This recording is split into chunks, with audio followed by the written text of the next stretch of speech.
வணக்கம் வள்ளல் மீடியா நேயர்களே. இன்று பாத்தீங்கன்னா நம்ம பேச போறது ஒரு பெரிய தலைப்பு. ஒரு குறிக்கோளை நோக்கி பாத்தீங்கன்னா ஒரு சித்தாந்தத்தின் பேர்ல ஒரு அமைப்பா போயிட்டு இருக்கும் போது பாத்தீங்கன்னா அதுல நிறைய மாற்று கருத்துக்கள் இருக்கலாம். ஆனா அதுல கருத்துல பாத்தீங்கன்னா உண்மைத்தன்மை இருந்தா நம்மளோட தவறுகள் சரி செஞ்சுக்கலாம். ஆனா இல்லாத அவதூறுகள்லாம் பார்க்கிறப்போ பாத்தீங்கன்னா சில நேரத்துல விளக்கம் கொடுக்கறதுக்காக ஒரு காணொலி செய்ய வேண்டியிருக்கு.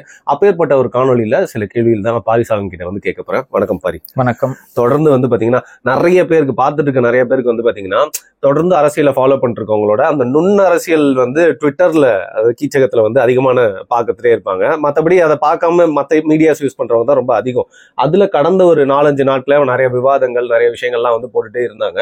அதுல குறிப்பா நீங்களும் நிறைய கருத்துக்கள் போட்டுட்டே இருந்தீங்க.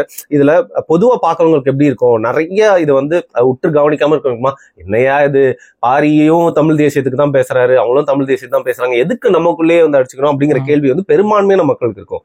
அதனால இந்த நேரத்துல இந்த விளக்கத்தை உங்ககிட்ட பெறதுக்காக தான் வந்திருக்கோம். கண்டிப்பா இப்ப நிறைய நடக்கிற பிரச்சனைகள் என்னன்னு நம்ம மக்களுக்கும் தெரியுமான்னு தெரியல. சோ விளக்கி சொல்லுவோம். இது கொஞ்சம் பெரிய காணொலியாகவும் இருக்க வாய்ப்பு இருக்கு. அதனால கொஞ்சம் பொறுமை கருதி பார்த்து அவங்க என்ஜாய் தான் பண்ணி பார்ப்பாங்க. இது என்ன அப்படின்னா, இப்ப சமீப காலமாக நாம் தமிழர் கட்சிக்கும் எனக்கும் ஒரு முரண் என்பது அதிகரித்து கொண்டே போறதை உங்களால பார்க்க முடியும். இந்த முரணை நம்ம விரும்பி அதிகரிக்கிறோமா இல்ல அவர்கள் விரும்பி அதிகரிக்கிறார்களாங்கிற விவாதத்துக்குள்ள நான் போல. ஏன்னா இரண்டு தரப்புலையுமே மாறி மாறி நம்ம விமர்சித்துட்டு இருக்கோம். இப்ப இங்க ஒரு கேள்வி நான் முன்வைக்கிறேன். பாரிசாலன் ஆகிய நான் ஒளிவு மறைவு இல்லாமல் வெளிப்படையாக எல்லாருக்கும் ஒரே அளவுகோலை வச்சு விமர்சிக்கணும்னு நீங்க நினைக்கிறீங்களா, இல்ல ஒரு கட்சிக்கு சார்பாக மற்றவர் எல்லாரையும் நீங்கள் விமர்சிங்கன்னு சொல்ல வரீங்களா? இல்ல, எல்லா கட்சியுமே விமர்சிச்சிருக்கீங்க. எல்லா கட்சிகளுக்கும் என்னோட ராசி துலாம் ராசி தான். துலாம் ராசியோட சிம்பிள் என்னன்னா உங்களுக்கு தெரியும், தராசு. அது என்னோட குணமும் அதுதான். என்னோட குணமும் என்னன்னா, நான் எல்லாருக்கும் ஒரு மாதிரிதான் விதிமுறைகளை வைப்பேன். இது செய்யறது தப்பு அப்படின்னா அதே மாதிரி இன்னொருத்தர் செஞ்சாரு, அவர் எனக்கு வேண்டப்பட்டவராக இருந்தாலும் தப்புனா தப்புன்னு தான் நான் சொல்லுவேன்.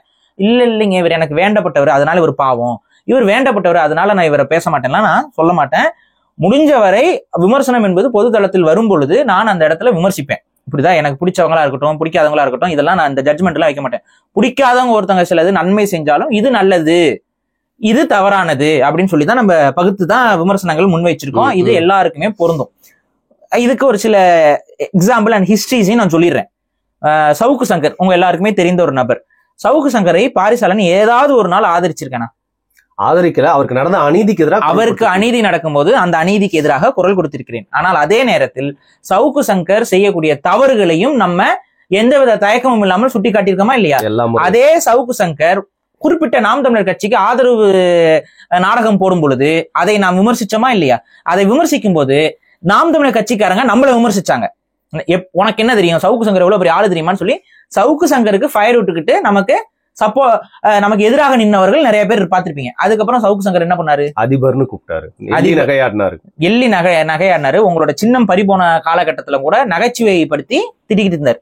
அப்ப நம்ம ஒரு ஜட்ஜ்மெண்ட் வைக்கிறோம் அப்படின்னா அந்த ஜட்ஜ்மெண்ட்டை நம்ம தீர விசாரித்து ஆய்வுக்கு உட்படுத்தி இவர் சரியானவரா தவறானவர் என்பதை அவருடைய செயல்பாடுகளை ஆரம்பத்திலிருந்து கவனிப்பதனால்தான் அவர் மீது ஒரு ஜட்ஜ்மெண்ட்டை நம்மளால வைக்க முடியுது. அந்த ஜட்ஜ்மெண்ட்ல இருந்து இவருக்கு இப்ப ஃபேமஸ், இவர் இப்ப கூட்டம் இவருக்கு அதிகமா இருக்கு அதனால இவரை நம்ம கூட வச்சுக்குவோம். அவர் ஜெயில இருக்காரு இல்ல வெளில இருக்காரு, அவர் ஜெயில இருக்காரு வெளியில இருக்காரு, அவருக்கு எதிராக அரசாங்கம் இருக்கு ஆதரவாக அரசாங்கம் இருக்கு, இதெல்லாம் பத்தி நாங்க கவலைப்படுறதே கிடையாது. சவுக்கு சங்கருக்கு ஆதரவாக மக்கள் பெரும் கூட்டம் இருந்த போதும் சவுக்கு சங்கருக்கு எதிராக பேசியவன் பாரிசாலன். சவுக்கு சங்கரை போட்டு பொலன்னு பொலந்து சவுக்கு சங்கரை கைது பண்ணி எடுத்துட்டு போகும்போது அரசாங்கம் முழுக்க அவருக்கு எதிராக இருக்கும் பொழுதும் அவருக்கு ஆதரவாக பேசியவன் பாரிசாலன். என்னோட நிலைப்பாடை பொறுத்த வரைக்கும் அந்தந்த சிச்சுவேஷனுக்கு தகுந்த மாதிரி அவங்களுடைய செயல்பாடுகளை பொறுத்து தான் எனது விமர்சனம். சரினா சரி தப்புனா தப்புன்னு ஒரு நேர்மையோடு விமர்சிக்கணுங்கிற கொள்கை கொண்டவன் நான். இந்த கொள்கையிலிருந்து நான் விலக விரும்பவில்லை. நான் விலக வேண்டும் என்று யாராவது விரும்புகிறீர்களா? அப்படின்னா உங்களுக்கான தேவை என்ன இருக்கு? இவ்வளவுதான் விஷயம். நான் அப்ப அதுல இருந்து நான் விலக மாட்டேன். சோ இதை நான் சொல்லிட்டு தான் இந்த இடத்துக்குள்ளே வரேன். இப்ப சமீபத்துல ஒரு சர்ச்சை என்பது உருவாகி இருக்கிறது. அந்த சர்ச்சைகள் நமக்கு முன்னாடியே தெரியும். ஆரம்ப காலகட்டத்தில இருந்து இந்த வானவில் கூட்டம், அதாவது வானவில் கூட்டம் என்ன அப்படின்னா அந்த உலக அளவுல சொல்ல வண்ண கூட்டம். ஏன் நான் இதெல்லாம் இந்த வண்ண கூட்டம் வானவில் கூட்டம் உண்மையான சொல்லாடல்களை சொல்லி நம்ம பேசின அத்தனை காணொலிகளையும் அடையாளம் தெரியாத சிலர் ரிப்போர்ட் அடிச்சு தூக்கிட்டாங்க. திமுக காரங்களா? இல்ல, அது ஒரு சூனிய கூட்டம். அது ஒரு சூனிய கூட்டம். அந்த சூனிய கூட்டம் யாருன்னு நம்ம சொல்லல, மக்களுக்கு தெரியும். அந்த சூனிய கூட்டம் தூக்கிடுச்சு. அதை நம்ம அப்பவே சொன்னோம், இது ரொம்ப அநாகரிக போக்கு, கருத்து சுதந்திரத்துக்கு எதிரான செயல்பாடு நம்ம சொன்னோம். ஆனா அப்ப என்ன சொன்னாங்க, நீ எப்படி சொல்லுவ, இவங்க தான் ரிப்போர்ட் அடிச்சாங்கன்னு நீ எப்படி சொல்லுவேன்ட்டு. இப்ப சமீபத்தில் இன்னொரு தம்பி அவரோட சேனல்ல வந்து இதை பற்றி பேசும்பொழுது அவரோட சேனல்ல ரிப்போர்ட் ஆகுது. டெய்லி வீடியோ போட்டுட்டு இருப்பாரு, வெவ்வேறு வீடியோ. அவர் முழுக்க நாம் தமிழருக்கு ஆதரவான வீடியோஸ் தான் போட்டுட்டு இருக்காரு. இன்னும் நான் சொல்றேன், நமக்கு எதிராகவே அந்த தம்பி நிறைய வீடியோக்கள் போட்டிருக்காரு. ஆனா எனக்கு இப்போ ஒரு பீஸ் வந்துருச்சுங்க. முன்னாடி எல்லாம் கொஞ்சம் கோவம் இருக்கும், என்னடா அது நம்ம ஒண்ணு சொல்றோம் புரிஞ்சுக்காம நடந்துக்கிறாங்களே அப்படின்னு. ஆனா இப்ப எனக்கு ஒரு மன அமைதி கிடைச்சிருச்சு. என்ன மன அமைதினா, இவனே பட்டு உணர்வான். நம்ம எதுக்கு அவனை கஷ்டப்பட்டு இழுத்து புடிச்சு அவனுக்கு புத்திமதி சொல்லி அறிவுரை சொல்லி கஷ்டப்பட்டு மெனக்கெட்டு, நல்லவனாக இருக்கும் பட்சத்தில் அவர்களே உண்மை என்னங்கிறத ஏதோ ஒரு காலகட்டத்தில் உணர்ந்து விடுவார்கள். உணர்ந்தவர்கள் ஒன்னா ஒதுங்கி போயிருவாங்க, இல்லைன்னா புரிஞ்சுக்கிட்டு நம்மள மாதிரி செயல்பட ஆரம்பிப்பாங்க. இவ்வளவுதான். அதனால சரி அவரே உணரட்டும்னு நினைச்சேன். அதே போல அந்த தம்பி உணர்ந்திருப்பாரு நேரம். அவரு ஒரு கருத்தை பதிவு செய்கிறார். அந்த கருத்துக்கு பதில் சொல்லலாம், அந்த கருத்துக்கு எதிர்கருத்து வைக்கலாம். ஆனா ஒரு அடியாட் கும்பலை வச்சு ரிப்போர்ட் அடிச்சு வீடியோ தூக்குறது அவருக்கு அந்த சேனலுக்கு நடந்துச்சு. சரி ஓகே. இன்னொருத்தர் நம்ம நண்பரு பிரியகுமார், அவர் வந்து பாத்தீங்கன்னா திமுக கல்விகளை ஊத்திருக்காரு, விடுதலை சிறுத்தைகளை கல்விகளை ஊத்திருக்காரு. ஓப்பனா சொன்னோம்னா விடுதலை சிறுத்தைகள்லாம் ஸ்பெஷல் அசைன்மெண்ட் எடுத்து பண்ணுவாரு. சுபவீர பாண்டியன் அவர் பற்றி எல்லாம் பேசணும்னா அவருக்கு இன்னும் கொஞ்சம் அதிக ஆர்வம் வந்துடும். கொஞ்சம் சட்டையம் பண்ணி பயங்கரமா இறங்கி வேலை செய்வாப்புல. அந்த அளவுக்கு இறங்கி வேலை செஞ்ச அவரோட சேனலுக்கு இது வரைக்கும் திமுக இருந்து ஒரு ரிப்போர்ட் வந்ததில்ல, விடுதலை சிறுத்தைகள்ல இருந்து ஒரு ரிப்போர்ட் வந்ததில்ல. நேத்து ஒரு வீடியோல ஒரு சிலரை பத்தி பேசுறாரு. அவர் மென்ஷன் கூட பேரும் கூட மென்ஷன் பண்ணலைங்க. ஆனா அந்த வீடியோவுக்கும் ரிப்போர்ட் ஆகுது.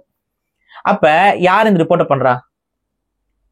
அவங்க பண்றவங்களே வெளிப்படையா சொல்லிக்கிறாங்க, நாங்க ஆக்ஷன் எடுப்போம், எனேபிளர்ஸுக்கு நாங்க ஆக்ஷன் எடுப்போம்லாம். அவர் பூச்சாண்டி கட்டுறாங்க. பூச்சாண்டி கட்ட பயம் கட்டுறீங்களா வந்து சொல்லியிருந்தாங்க. ஆனா இப்ப இது நடக்குது, தொடர்ச்சியா நம்ம பார்த்துக்கிட்டு இருக்கோம். இது என்னன்னா, யாரெல்லாம் இந்த குறிப்பிட்ட கூட்டத்தை விமர்சிக்கிறாங்களோ அவங்களோட சேனல்கள் ரிப்போர்ட் அடிக்கிறது, அவங்க பேசுறதை ரிப்போர்ட் அடிக்கிறது. அது மட்டும் இல்லாமல் ஒரு ஆபாச படை என்னென்னலாம் பண்ணாங்க, உங்களுக்கு என்னென்ன பண்ணாங்க சொல்லிருங்க நீங்களே. நான் சொல்ல விரும்பல. அது பாடி ஷேமிங் பண்றது, அசிங்கமா பேசுறது, உருவ கேலி பண்றது, பாடி ஷேமிங் பண்றது, மாஃப் பண்ணி நம்ம இந்த வானவில் கூட்டத்துக்கு எதிரா இருக்கும். இந்த மயிராண்டிகை வானவில் கூட்டத்துக்கு ஆதரவு கூட்டம். இந்த ஆதரவு கூட்டம் எந்த அளவுக்கு ஆதரவு பாருங்க. வானவில் போல நம்மளை சித்தரிச்சு இழிவுபடுத்துறதுல அவங்களுக்கு என்னடா ஆதரவு? என்ன பிரச்சனைனா, உங்க கூட சேர்ந்து செயல்படுறதுனால வந்து அதை நான் வந்து பெருமைப்படுத்தி சொல்ல, இல்லைன்னா நான் அவங்க என்ன பண்றாங்களோ அதே தான் நான் திருப்பி பண்ணுவேன். என்னோட கேரக்டர் அப்படிதான், உங்களை மாதிரிலாம் என்னால இருக்க முடியாது. சரி உங்க கூட சேர்ந்து செயல்படுறதுனால அந்த மாதிரி இல்லாம சரி ஓகே கண்ணியமா போகணும் அப்படின்னு போட்டு அநாகரிகமா போஸ்ட் போடுறது, மார்க் பண்ணி. இப்ப ஏஐ டெக்னாலஜி வந்தோடனே ஏஐ பயன்படுத்தி அசிங்கமா ஆபாசமா வந்து மார்க் பண்ணி போடுறது. இதுல இன்னொன்னு ஒரு ட்வீட் காட்டுறேன். அந்த ட்வீட்டை போட்டவர் நாம் தமிழர் கட்சி பொறுப்பாளர் புகைப்படம் போட்டிருக்காரு. அவர் என்ன சொல்றாரு, நம்மள போய் சாவு சொல்றாரு, கெட்ட வார்த்தையை போட்டு பயன்படுத்துறாரு. பொறுப்பாளர். இந்த ட்விட்டர் ஸ்கிரீன்ஷாட் காட்டுறேன். நாம் தமிழர் கட்சி நேர்மையான கட்சி, உண்மையான கட்சி, ஆபாச இதெல்லாம் எதிர்க்கிற கட்சினா உங்க கட்சி பொறுப்பாளர் என்ன பொறுப்புல இருக்காருன்னு அந்த ட்வீட்ல அவர் மென்ஷன் பண்ணிருக்காரு. அவர் முகத்தையே கட்டிருக்காரு. அவர் மேல நடவடிக்கை எடுப்பீங்களா? எடுக்க மாட்டீங்க. நான் கேக்குறது என்னன்னா, உங்களுக்கும் திமுகவுக்கும் திமுகவோட ஐடி விங்குக்கும் உங்க கட்சியோட ஐடி விங்குக்கும் என்ன வேறுபாடு இருக்கு? வேறுபாடு இல்லைன்னு நான் எப்ப தெரிஞ்சுக்கிட்டேன். வீட்டுல இருக்க பெண்களை பத்தி, சீமான் அவர்களோட வீட்டுல இருக்கவங்க எல்லாம் பத்தி எப்படி எல்லாம் பேசுவாங்க அந்த திமுக சார்ந்தவங்க, அவங்களோட பேஜஸ், இந்த பெரியாரிஸ்ட் கைஸ் எல்லாம் அதே மாதிரி இவங்களும் வந்து பேசுறாங்க. சோ என்ன வித்தியாசம்னு நான் சில விஷயங்கள்லாம் ட்விட்டர்ல என்ன நடக்குதுங்கிறதெல்லாம் ஸ்கிரீன்ஷாட் பாட்டு காட்டுறதுக்கு அசிங்கமா இருக்கு. நம்ம ஆடியன்ஸ்க்கு அதெல்லாம் அந்த அசிங்கம்லாம் தெரிய வேண்டாம்னு நினைக்கிறேன். ஃபேக் ஐடியில பல பேர் ஒரிஜினல் ஐடியிலே இப்ப வராங்க. அந்த அளவுக்கு தைரியம் வந்துருச்சு. என்ன யாருக்காகடா பேசுறீங்க? நீ முதல்ல ஒரு 2 நிமிஷம் யோசிச்சுக்கோ. நீ உன் கட்சி இதெல்லாத்தையும் விட்டுரு. யாருக்கா நீ வந்து அரசியலுக்கு வந்த? ஒரு 2 நிமிஷம் அப்படியே காம் ஆகும். நான் யாருக்கா பேசிட்டு இருக்கேன்? நீ யாருக்கா பேசிட்டு இருக்க? நம்ம ஆளுங்க காணும். தமிழ்நாட்டுடைய கலாச்சாரம், பண்பாடு, தமிழர்களுடைய வாழ்வியல், இன்னைக்கு வந்து தமிழர்களுடைய இனப்பெருக்கம் பெரிய அளவுக்கு பாதிப்புக்குள்ளாயிருக்குன்னு சொல்லி எல்லாம் புலம்பிக்கிட்டு இருக்கீங்க. உங்க கட்சிக்காரர்கள், உங்களுக்கு ஆதரவாக இருக்கக்கூடிய நபர்கள்லாம் பேசுறாங்க. இந்த ஓரின சேர்க்கையை உட்காந்து ஆதரிச்சுக்கிட்டு உங்க கட்சியில இருக்கக்கூடிய சில பெண்கள் வந்து பதிவு போட்டுட்டு இருக்காங்களே, இதுல ஏதாவது ஒரு நியாயம் இருக்கா? அப்படி இல்லையே பாரு, நிறைய பேர் உங்களுக்கு தான் கட்சியில பயணிக்கிறவங்களே உங்களுக்கு தான் சப்போர்ட் பண்ணி போட்டுருக்காங்க. தவறுன்னு கண்டிச்சிருக்காங்க. அப்படி தவறு இவங்க என்ன சொல்றாங்கன்னா, அவங்க அது உங்களோட தனிப்பட்ட கருத்து. சரி, நான் கட்சியில இருந்த காலகட்டத்துல ஈவேராவை எதிர்த்தேன். எதுக்கு எதிர்த்தேன்? எனக்கு அவருக்கு நான் வாய்க்க தகராறா? நான் கட்சியில இருக்கும் பொழுது எல்லாம், ஈவேராவை எதிர்க்கும் பொழுதுலாம் உங்க கட்சியோட நிலைப்பாடு என்ன? அந்த நிலைப்பாடுக்கு எதிரான நிலைப்பாடு தான் என்னோட நிலைப்பாடு. தனிப்பட்ட கருத்துன்னு சொல்லி கடந்து போனீங்களா நீங்க? அது என்னப்பா எங்களுக்கு ஒரு நியாயம், இவங்களுக்கு ஒரு நியாயம்? அதாவது தமிழனான பாரிக்கு ஒரு நியாயம், பிறமொழியாளரான இவங்களுக்கு எல்லாம் ஒரு நியாயமா? இது என்ன எனக்கு புரியலையே. இந்த பிறமொழியாளர் பெண்களை வந்து நம்ம காரணம் பண்ணி கேள்வி கேட்டோம்னா, இன்னொரு பிறமொழியாளர் வந்துட்டு துரோகம் பண்ணிட்டாரு, முதுகுல குத்திட்டாருன்னு கதறிட்டு இருக்காரு. யாரு அது? இன்னொரு ஆளு அவரோட நமக்கு பழக்கமும் கிடையாது, இவங்களோடய நமக்கு பழக்கம் கிடையாது. நம்ம கருத்தோட தான் மோதுறோம், கருத்தோட தான். இவங்களுக்கு ஏதாவது ஒரு புரிதல் இருக்கா இதை பத்தி? தமிழ் சமூகம் எந்த அளவுக்கு ஒரு அப்படின்னா நீங்க ஆதரிக்கிறீங்கன்னு சொல்லுங்க, இல்ல எதிர்க்கிறோம் முடிவுக்கு வாங்க. நீங்க ஆதரிக்கலையா எதிர்க்கலையா அதை பத்தி கருத்து சொல்ல மாட்டீங்களா? ஆனா உங்க கட்சிக்காரங்களாம் ஆதரிப்பாங்களாம். நாம் தமிழர் கட்சி ஓரின சேர்க்கையை ஆதரிக்கிறது, வெளிப்படையா அறிவிச்சுட்டு போ, வெளிப்படையா நாங்களும் எதிர்க்கிறோம். அது என்ன, எதிர்க்கிற எங்களை நீங்க எதிர்ப்பீங்க, ஆதரிக்கிற அவங்களுக்கு கட்சியில தனிப்பட்ட சுதந்திரம், அவங்க கருத்து சுதந்திரம். நாங்க கட்சியில இருக்கும்போது ஈவராவை எதிர்க்கும் பொழுது, ஆதிக்கம் சார்ந்த தெலுங்கர்களை எதிர்க்கும் போது, தமிழருடைய வரையறைக்கு குடியில பிறக்கிறோம், தமிழ் குடியில் பிறப்பவர்கள் தான் தமிழர்கள் சொல்லும் போது அதெல்லாம் உங்க தனிப்பட்ட கருத்துன்னு சொல்லிட்டு உங்களால எங்களை அகாமடேட் பண்ண முடியல.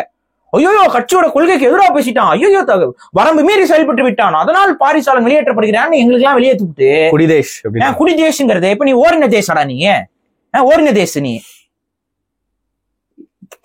கேவலமா இருக்குடா உங்க செயல்படலாம். ஓரின தேஷ் நம்ம இப்படிதான் சொல்லுவோம், ஓரின தேஷ் சொல்லுங்க, ஓரின தேஷ். இதுல வந்து சின்ன பையன் பாரிசாலன் சேர்றா கிளவா, சொல்றா கிளவா, அவரு என்னங்க அதோ வயசு வச்சு ஒரு ஷேம் பண்ண வரான். இந்த வயசுக்கு நான் இந்த இடத்துல நின்றுட்டு இருக்கேன், உன் வயசுக்கு நீ என்ன பண்ணிட்டு இருக்க, சொம்படிச்சுக்கிட்டு இருக்க, போய் அதுக்கு வெக்கமெல்லாம் போய் யோசி. ஐயோ இந்த வயசுக்கு நம்ம இப்படி சொம்படிச்சுதான் பழைக்கணும்னு இருக்கே, நம்மளால நேர்மையா நம்ம கருத்தை சொல்லுவோம். உன் கருத்து என்ன சொல்லுவா? ஓரண சரிக்கை ஆதரிக்கே எதிர்க்கிறியா? உன் கருத்து சொல்லு வெளிப்படையா. சொல்றதுக்கு தொடர்ந்து நீங்க போய் உட்காந்துட்டு அலையறீங்க. ஒரு கட்சிக்கு ஒரு கருத்துனா கருத்து சொல்லு. அது என்னன்னா கட்சி வந்து அதை பற்றி பேசாதான். ஏன் பேசாது? எல்லாத்தையும் பத்தி, ஆடை பத்தி பேசுது, மாடை பத்தி பேசுது, சிட்டுக்குருவிகளை பத்தி பேசுது, மேகத்தை பத்தி பேசுது, எல்லாத்துக்கும் மாநாடு நடத்துது. அந்த கட்சி ஆனா ஓரண சேர்க்கையை பத்தி எதுவுமே பேசாதான். கட்சி பேசாதான், இன்னும் முடிவெடுக்கலையா, யோசிச்சுட்டு இருக்காங்க, அண்டர் ப்ராசஸ். இவங்கெல்லாம் என்ன பண்றாங்க, ஆதரவு. யாரு கட்சியோட முக்கிய ஐடி விங் தலைவி பொறுப்பாளர்கள்லாம் ஆதரவு. தமிழ் தேசியத்தோட முதன்மை பிரச்சனையா அது இல்லைங்க. அதனால ஏங்க அவங்க அதை பத்தி பேச? நான் என்ன கேட்கிறேன், அது முதன்மை பிரச்சனை இரண்டாவது பிரச்சனைங்கிறதுலாம் கிடையாது. சரி, தமிழ் தேசியத்தோட எதுதான் தமிழ் தேசியத்தோட முதன்மை பிரச்சனை சொல்லுங்க. தீர்க்கப்படாத நிறைய பிரச்சனைகளே இருக்கேங்க. எந்த பிரச்சனை நீங்க தீர்த்துட்டீங்க? உங்க கட்சி என்ன பிரச்சனை தீர்த்துருச்சு? ஏங்க தீர்க்கப்படாத பிரச்சனை இருக்குங்க, புது பிரச்சனை நீங்களே வளர்த்துடுவீங்களா? இது பிரச்சனையா பிரச்சனை இல்லையா? தமிழ் சமூகத்திற்கு இது பிரச்சனையா பிரச்சனை இல்ல, உலக சமூகத்திற்கே, மனித சமூகத்துக்கே இது பிரச்சனை. இப்ப நாம் தமிழர் கட்சியில எல்லாம் வந்து பாத்தீங்கன்னா சில இஸ்லாமிய சகோதரர்கள் இருக்காங்க, கிறிஸ்துவ சகோதரர்கள் இருக்காங்க. இவங்கெல்லாம் இப்ப அப்படியே கப்பு சிப்புன்னு இருக்கணும், புரியுதுங்களா? இதை பத்தி அவங்களுக்கு ஒரு கருத்து இருக்கும்ல, இப்ப அந்த கருத்தை சொல்லுங்க பாப்போம். தைரியம் இருந்தா அவர்களுக்கு இதை பற்றி இதை சார்ந்த ஒரு கருத்து சொல்லுங்க. எதுக்கு பயந்துட்டு உட்காந்துட்டு இருக்க? யாருக்கு பயந்துட்டு உட்காந்துட்டு இருக்க? அப்ப கட்சியோட நிலைப்பாடு என்ன? இல்ல, இந்த வாட்டி தேர்தல் வருதுன்றதுக்காக மேபி வந்து திமுகவே இதுக்கு சப்போர்ட் பண்ற மாதிரி இல்லாம அண்டர் பிளே தான் பண்றாங்க. பட் இந்த நேரத்துல ஏன் வந்து இந்த அமைப்புல இருந்து இவ்வளவு ஆதரவு? எதுக்கு இந்த ஆதரவு பதிவு? இதனால என்ன சொல்ல வரீங்க? ஒரு கட்சியோட பொறுப்புல இருக்கக்கூடிய நபர்கள் ஓரண சேர்க்கைக்கு ஆதரவாக பதிவு போடுவது ஒரு தேசிய, அது நீங்க வெவ்வேறு லெப்டிஸ்ட் கட்சிகள் வேற, திராவிட இயக்கங்களோ இல்ல வந்து லெப்டிஸ்ட் கட்சிகளோ அவங்க குடும்ப வாழ்க்கையே எதிரானவர்கள், குடும்பமா இருக்கணும்னு இல்ல ஒருவனுக்கு ஒருத்தி இதெல்லாம் எதையுமே ஏற்காதவங்க, திருமணம் கடந்த உறவு அதுன்னு பேசுற கொச்சைப்படுத்தி கொண்டிருப்பவர்கள். அவங்க அந்த கருத்தில ஏற்கல, அதுக்கு நம்ம எதிர்க்கிறோம். உங்க கட்சி ஏற்குதா எதிர்க்குதா? அதை பற்றி நாங்கள் கருத்து சொல்ல மாட்டோம்னா இது ஒரு கருத்தா? எஸ் ஆர் நோ தானங்க ஆன்சரு. நாங்கள் அதை பற்றி பேச விரும்பவில்லைன்னா அப்ப யாருமே பேசக்கூடாதுல உங்க கட்சியில. உங்க கட்சியில ஆதரவு பதிவுகள் வருது, எதிர்ப்பதிவுகள் மட்டும் பேசக்கூடாதுங்கிறீங்க. இப்ப எதிர்த்து பேசுறவங்க மேல உங்க கட்சியோட ஐடி விங் எதுக்கு ரிப்போர்ட் அடிக்குது? இல்ல நாங்க அடிக்கல. எவ்வளவு பெரிய கயமைத்தனம் இது. ரிப்போர்ட் அடிச்சா ரிப்போர்ட் நாங்க தான் அடிச்சோன்னு சொல்லணும். அது என்ன திருட்டுத்தனம் பண்றது? இதெல்லாம் வந்து மக்கள் பார்த்துக்கிட்டு ஏமாந்துட்டு போயிட்டு இருப்பாங்களா? இதை பேசுனா பாரிசாலன் தற்போதைய கருணா ஐடி விங் உட்காந்து பேசிக்கிட்டு இருக்காங்க. கருணா செருப்பு பிஞ்சிரும், ராஸ்கல்ஸ் செருப்பு பிஞ்சிரும். என்னடா பேசிக்கிட்டு இருக்கீங்க? ஏண்டா உங்களை கேள்வி கேட்டா கருணாவாடா? இந்தவா அவ்வளவு தைரியம் திராணி இருந்துச்சா வந்து கேட்கிற கேள்விக்கு நேரில் வந்து உட்காந்து லைவ்ல போவா பதில் சொல்லிட்டு போ. கேட்கிற கேள்விக்கு நேரில் லைவ்ல வந்து உட்காந்து உன் கட்சியில இருக்க பொறுப்பாளர், முக்கிய பொறுப்பாளர் எவனா ஒருத்தன் வர சொல்லு. அது என்ன பேச்சு இது? எதிர்த்து கேள்வி கேட்டாவே அவர் வந்து கருணா துரோகம் செஞ்சுட்டாரு, காசுக்கு விலை போயிட்டாரு. எரிச்சல் வருதா இல்லையா? கேள்விக்கு பதில் வருதா அவங்க கிட்ட? அவதூறு, இதுதான் அவதூறு. உங்ககிட்ட கேள்வி வச்சா நான் ஒண்ணும் இல்லை, சிம்பிள் கேள்வி. இப்போ அந்த கேள்வி வைக்கிறேன். ஓரின சேர்க்கைக்கு நாம் தமிழர் கட்சியோட நிலைப்பாடு என்ன? ஓரின சேர்க்கையாளர்களை நாம் தமிழர் கட்சி எவ்வாறு பார்க்கிறது? நாம் தமிழர் கட்சி அதை எதிர்க்கிறது என்றால் அதற்கு ஆதரவு பதிவுகளை போடக்கூடிய இவர்களை என்ன செய்யலாம்? நாம் தமிழர் கட்சி ஆதரவாக இருக்கிறது என்றால் மக்கள் முடிவு பண்ணிக்கிட்டோம், நாம் தமிழர் கட்சியை நம்ம ஆதரிக்கலாமா வேண்டாமா, இவ்வளவுதான் விஷயம். ஆனால் கருத்து சொல்ல மாட்டேன் அப்படின்னா இது என்ன பொருள்?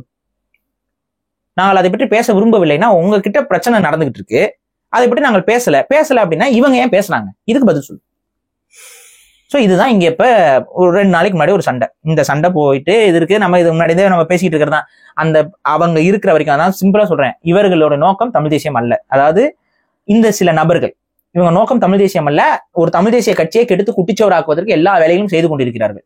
லீடர் இன்னைக்கு உயிரோட இருந்திருந்தா வந்து விட்டுருப்பாரா இது மாதிரி பேசுறவங்க? இது என்னன்னு தெரியல. இது வந்து ஏன்னா நம்மளாம் கருணாவாயிடுறோம்ல, அதனாலதான் லீடரை பத்தி கேட்டேன். அதான் கருணாவாதிங்க பத்தி சொல்றதுனால அதான் நம்மளாம் கருணாவாயிருவோம். அதாவது துரோகம்னா என்ன, அந்த வார்த்தைகளை அடுத்தவங்க கிட்ட யாருக்கிட்ட பிரயோகிக்கணும். இப்ப எங்களுக்கு எத்தனை நிமிஷம் ஆயிரும்? நீங்க வந்து ஆபாசமா எடிட் பண்ணி போடுற மாதிரி எங்களுக்கு எத்தனை நிமிஷம் ஆயிரும் ஆபாசமா எடிட் பண்ணி போடுறதுக்கு? அதாவது முட்டுக்கு முட்டு எதிர் முட்டு அப்படின்னு போனோம்னா அது வேற மாதிரி போயிடும். புரியுதுங்களா? கேள்வி கேட்டா பதில் சொல்லுங்க. உங்க கட்சி ஆதரிக்குதா இல்லையா? இதுக்கு பதில் இல்லைன்னா அதை பத்தி யாரும் பேசக்கூடாதுன்னு சொல்லிட்டு போங்க. இல்ல நாங்க அதை பத்தி டிஸ்கஷனுக்கே வரல அப்படின்னா டிஸ்கஷன் வரக்கூடாது உங்க கட்சியில இருந்து. எதுக்கு ஆதரவு கொடிகள் வருது உங்க கட்சியில இருந்து? எதுக்கு ஆதரவு கொடிகள் வருது? இதை நான் இன்னைக்குதான் எதிர்க்கிறேனா? உங்க கட்சி இதை பத்தி பேசுறதுக்கு அப்புறம் தான் எதிர்க்கிறேனா? எத்தனை வருஷமா எதிர்த்துட்டு இருக்கேன். உங்களோட பழைய சேனல்ல கூட நாளைக்கு வந்து சொல்லிடாதீங்கப்பா அப்ப நாங்களும் எதிர்க்கிறோம் அப்படின்னு நீங்க ஆதரவு பண்ணிட்டு அலையறீங்க. நீங்க ஆதரவு பண்ணிட்டு அலையறீங்க. ஏன்னா இதே வேலை தாங்க இவங்களுக்கு. ஆரம்ப காலகட்டத்துல ஞாபகம் இருக்கா, ஈவேராவை பற்றி தொடர்ச்சியா எதிர்த்து அவ்வளவு எதிர்ப்பையும் சம்பாரிச்சுக்கிட்டு இருப்போம் நம்ம. அன்னைக்கு சீமான் அவர்கள் இருந்து மேடையில வந்து திருச்சி மாநாட்டுல பேசுறாரு. என்னமா சொன்னாரு? பெரியாரை எதிர்ப்பதற்காக நான் கட்சி தொடங்கவில்லை. பெரியாரை எதிர்ப்பதற்காக கட்சி தொடங்கவில்லை. என் கட்சியில இருந்துகிட்டு பெரியாரை எதிர்க்கணும்னு எதிர்பார்க்காத. உனக்கு தேவைன்னா கட்சியை விட்டு வெளியே போய் எதிர்த்துக்கோ. மீறி கட்சிக்குள்ள இருந்து நீ எதிர்த்தினா இந்த கட்சி உன்னை உமிழ்ந்து தள்ளும். வெளியேற்றம்ல உமிழ்ந்து தள்ளும். இந்த கருத்தை தான் சீமான் பேசினார் அன்னைக்கு. இன்னைக்கு என்ன உங்க கருத்து? நொடிக்கு நொடி கருத்து மாறி மாறி மாறி பேசிக்கிட்டு நீங்க அடுத்தவங்கள கருணான்னு சொல்லிட்டு அலைறீங்க. எங்க நாங்க மாறிட்டோம் ஸ்டாண்ட்ஸ்ல இருந்து? எந்த இடத்துல நாங்க மாறிட்டோம் சொல்லுங்க நீங்க. எந்த இடத்துல நாங்க எதை ஆதரிச்சிட்டோம்? திமுக ஆதரிச்சிட்டோமா? அதிமுக ஆதரிச்சிட்டோமா? நீங்க தான் அதிமுக ஒரு கூட்டத்துக்கு போய் ஆதரவு கொடுக்குறீங்க. ஆனா நம்ம அதுமா அதிமுக ஆதரவாளர்கள் மாதிரி ஒரு கட்டமைப்பு, ஒரு பொய் கட்டமைப்பு உருவாக்குறீங்க. எதுக்கு உருவாக்குறீங்க? வேணும்னா சித்தப்பு இல்லைன்னா இது நாடக அரசியல். இந்த நாடக அரசியல் நீங்க பண்ணிக்கிட்டு நாங்க வந்து நேர்மையான கட்சின்னு சொல்லி தயவு செஞ்சு நியாயப்படுத்த நினைக்காதீங்க. நாங்க எல்லாம் வந்து விமர்சனம்னா விமர்சனம் தான். உங்க கட்சி நாங்க திமுக விமர்சிக்கிறோம், அதிமுக விமர்சிக்கிறோம். ஏன் நீங்களும் தான் விமர்சிக்கிறீங்க? திமுகவை நீங்க விமர்சிக்கிறீங்க, அதிமுகவை நீங்க விமர்சிக்கிறீங்க, பாஜகவை நீங்க விமர்சிக்கிறீங்க. ஏன் நேத்து விஜய் கட்சி தொடங்கி செயல்படுறாரா இல்லையானே தெரியல, அதுக்குள்ள விஜயை நீங்க விமர்சிக்கிறீங்க. புதுசா கட்சி தொடங்குறவங்க விமர்சிக்கிறீங்க, செயல்படுறவங்க விமர்சிக்கிறீங்க. ஆனா உங்களை மட்டும் யாரும் விமர்சிக்க கூடாதுன்னு ஒரு கருத்து கொண்டிருக்கீங்களே. ஏன் விமர்சிக்காதீங்க? ஏன் விமர்சிக்க கூடாது? இப்ப நம்மளுக்கு பிடிச்ச நடிகரை தான் யாராவது ஏதாவது சொல்லிட்டானா கூட மொக்கப்படம்னா கூட முட்டு கொடுப்போம். அந்த மாதிரி அரசியல் பார்க்க கூடாது இல்ல. ரசிக மனப்பான்மைங்க இது. தவறு நடக்கும்போது விமர்சிக்கிறோம். அந்த விமர்சனம் சரியா தவறான்னு பேசுங்க.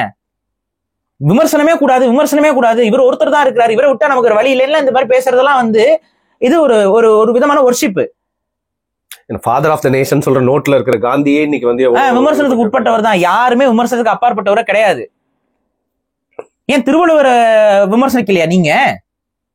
எப்போ யாரு விமர்சிச்சா? திருவள்ளுவர் பைத்தியக்கார பைய யார் சொன்ன வார்த்தை? எனக்கு தெரியாதுப்பா. சீமான் அவர்கள் பேசி நான் எடுத்து பேசல. நாங்க நீங்க வள்ளுவரை விமர்சிக்கலாம், வள்ளுவர் விமர்சிச்சு உங்க கருத்துக்களை சொல்லலாம். பைத்தியக்கார பையன் சொல்றது விமர்சனம் கிடையாது. ஆனா அதெல்லாம் கூட நீங்க சொல்லுவீங்க, நாங்க கேட்டுக்கணும். வள்ளுவரையே பைத்தியக்கார பையன் சொல்லுவீங்க, நீங்க கேட்டுக்கணும். உங்களோட குற்றங்களை பாயிண்ட் அவுட் பண்ணி நீங்க சரி செஞ்சுக்கோங்கன்னு சொன்னோம்னா நாங்களாம் கருணாவாயிருவோம். இது என்ன மாதிரியான அரசியல் நிலைப்பாடு? இது எங்களுக்கு அதான் புரியல.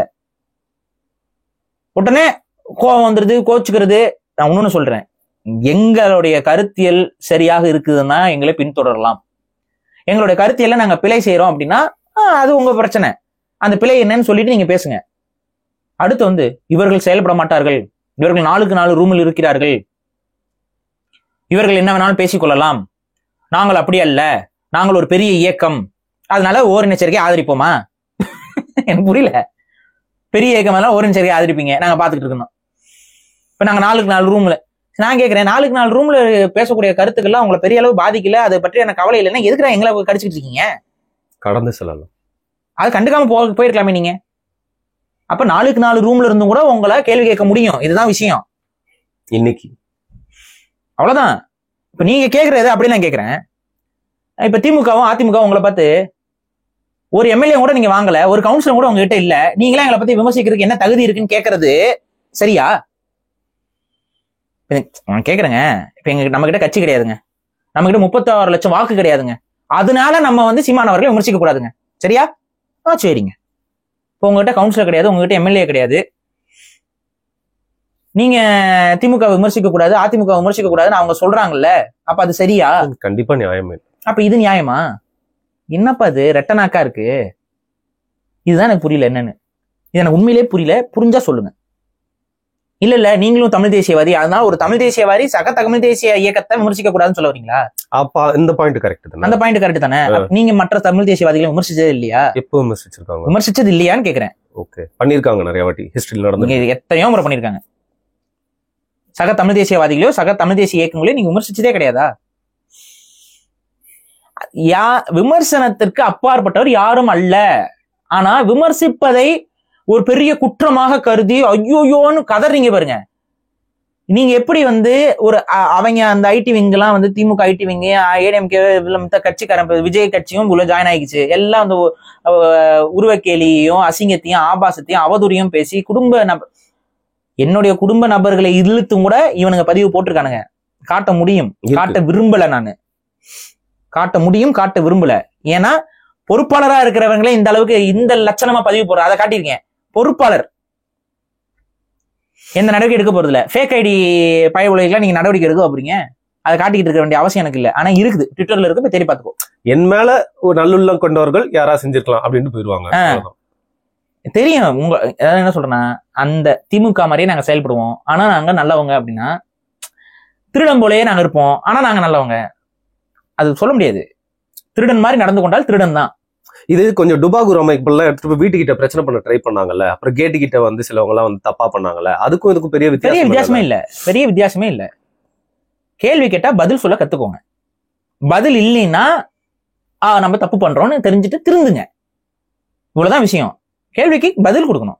இப்ப நான் கேட்கிறேன் திரும்ப, நாம் தமிழர் கட்சி ஓரண சேர்க்கையை ஆதரிக்குதா? பதில் இருக்குதா? பேசுறதுக்கு தைரியம் இல்லை என்றால் 4க்கு 4 ரூம்ல இருக்க நாங்களே பேசுற கருத்துக்களை 36 லட்சம் வாக்குகளை வச்சிருக்க நீங்க பேச தைரியம் இல்லைன்னு தான் அர்த்தம். அவ்வளவுதான் விஷயம். இதுக்கு வேற எதுவுமே வேற கருத்தே கிடையாது. இல்ல அவங்களோட வாக்குகள்லாம் வாங்கதான் நீங்க ஜெயிக்க போறீங்களா? எனக்கு புரியல. அவ்வளவு பேர் ஆயிட்டாங்களா அப்போ? எனிவே அண்ணன் சீமான் இது வரைக்கும் எதுவுமே இதை பத்தி கூட பேசுனதே இல்லையே, இதை பத்தி மென்ஷன் கூட பண்ண மாதிரி நான் பாக்கலையே. அதை பத்தி அவர் பேசாம இருக்கிறது, அவர் பேசணும்னு நான் சொல்லல. இல்ல சொல்றேன், இது சரியா தவறாங்கிறதான் கேள்வி. அவர் இது ஒரு எல்லாத்த பத்தியும் எல்லாரும் பேசணும்னு அவசியம் இல்லை, புரியுதுங்களா? இது சமூகத்திற்கு சரியா, தமிழ் சமூகத்துக்கு சரியா? நாளை தமிழ் சமூகம் இதை ஏற்க போகிறதா? ஏற்கிறதுக்கு நீங்க வேலை செய்ய போகிறீங்களா? ஏன்னா எல்லா நாட்டிலையும் இதை ஏற்கிறவனும் இருக்கிறான், எதிர்க்கிறவனும் இருக்கிறான். நீங்கள் யார் பக்கம் நிற்க போகிறீர்கள்? ஏற்பவர்கள் பக்கமா, எதிர்ப்பவர்கள் பக்கமா? பி கிளியர்ன்றீங்க. அவ்வளவுதான் விஷயம். உங்க கட்சியில ஏற்கக்கூடியவர்கள் இருக்கிறார்கள். ஒன்னா அவங்கள நீங்க வெளியேற்றுங்க, இல்லைன்னா உங்க நிலைப்பாட சொல்லுங்க. உங்க நிலைப்பாட சொன்னீங்கன்னா தான் அவங்க கட்சியோட நிலைப்பாட்டுக்கு உள்ள செயல்படுறாங்களா இல்லையாங்கிறதே விமர்சனத்துக்கு வரும். ஏன்னா கட்சியை நிலைப்பாடு எடுக்காம இருக்கும் பொழுது ஏன் கட்சி நிலைப்பாடு எடுக்கல, அந்த அளவுக்கு பயமாங்கிறதான் கேள்வியா இருக்கு.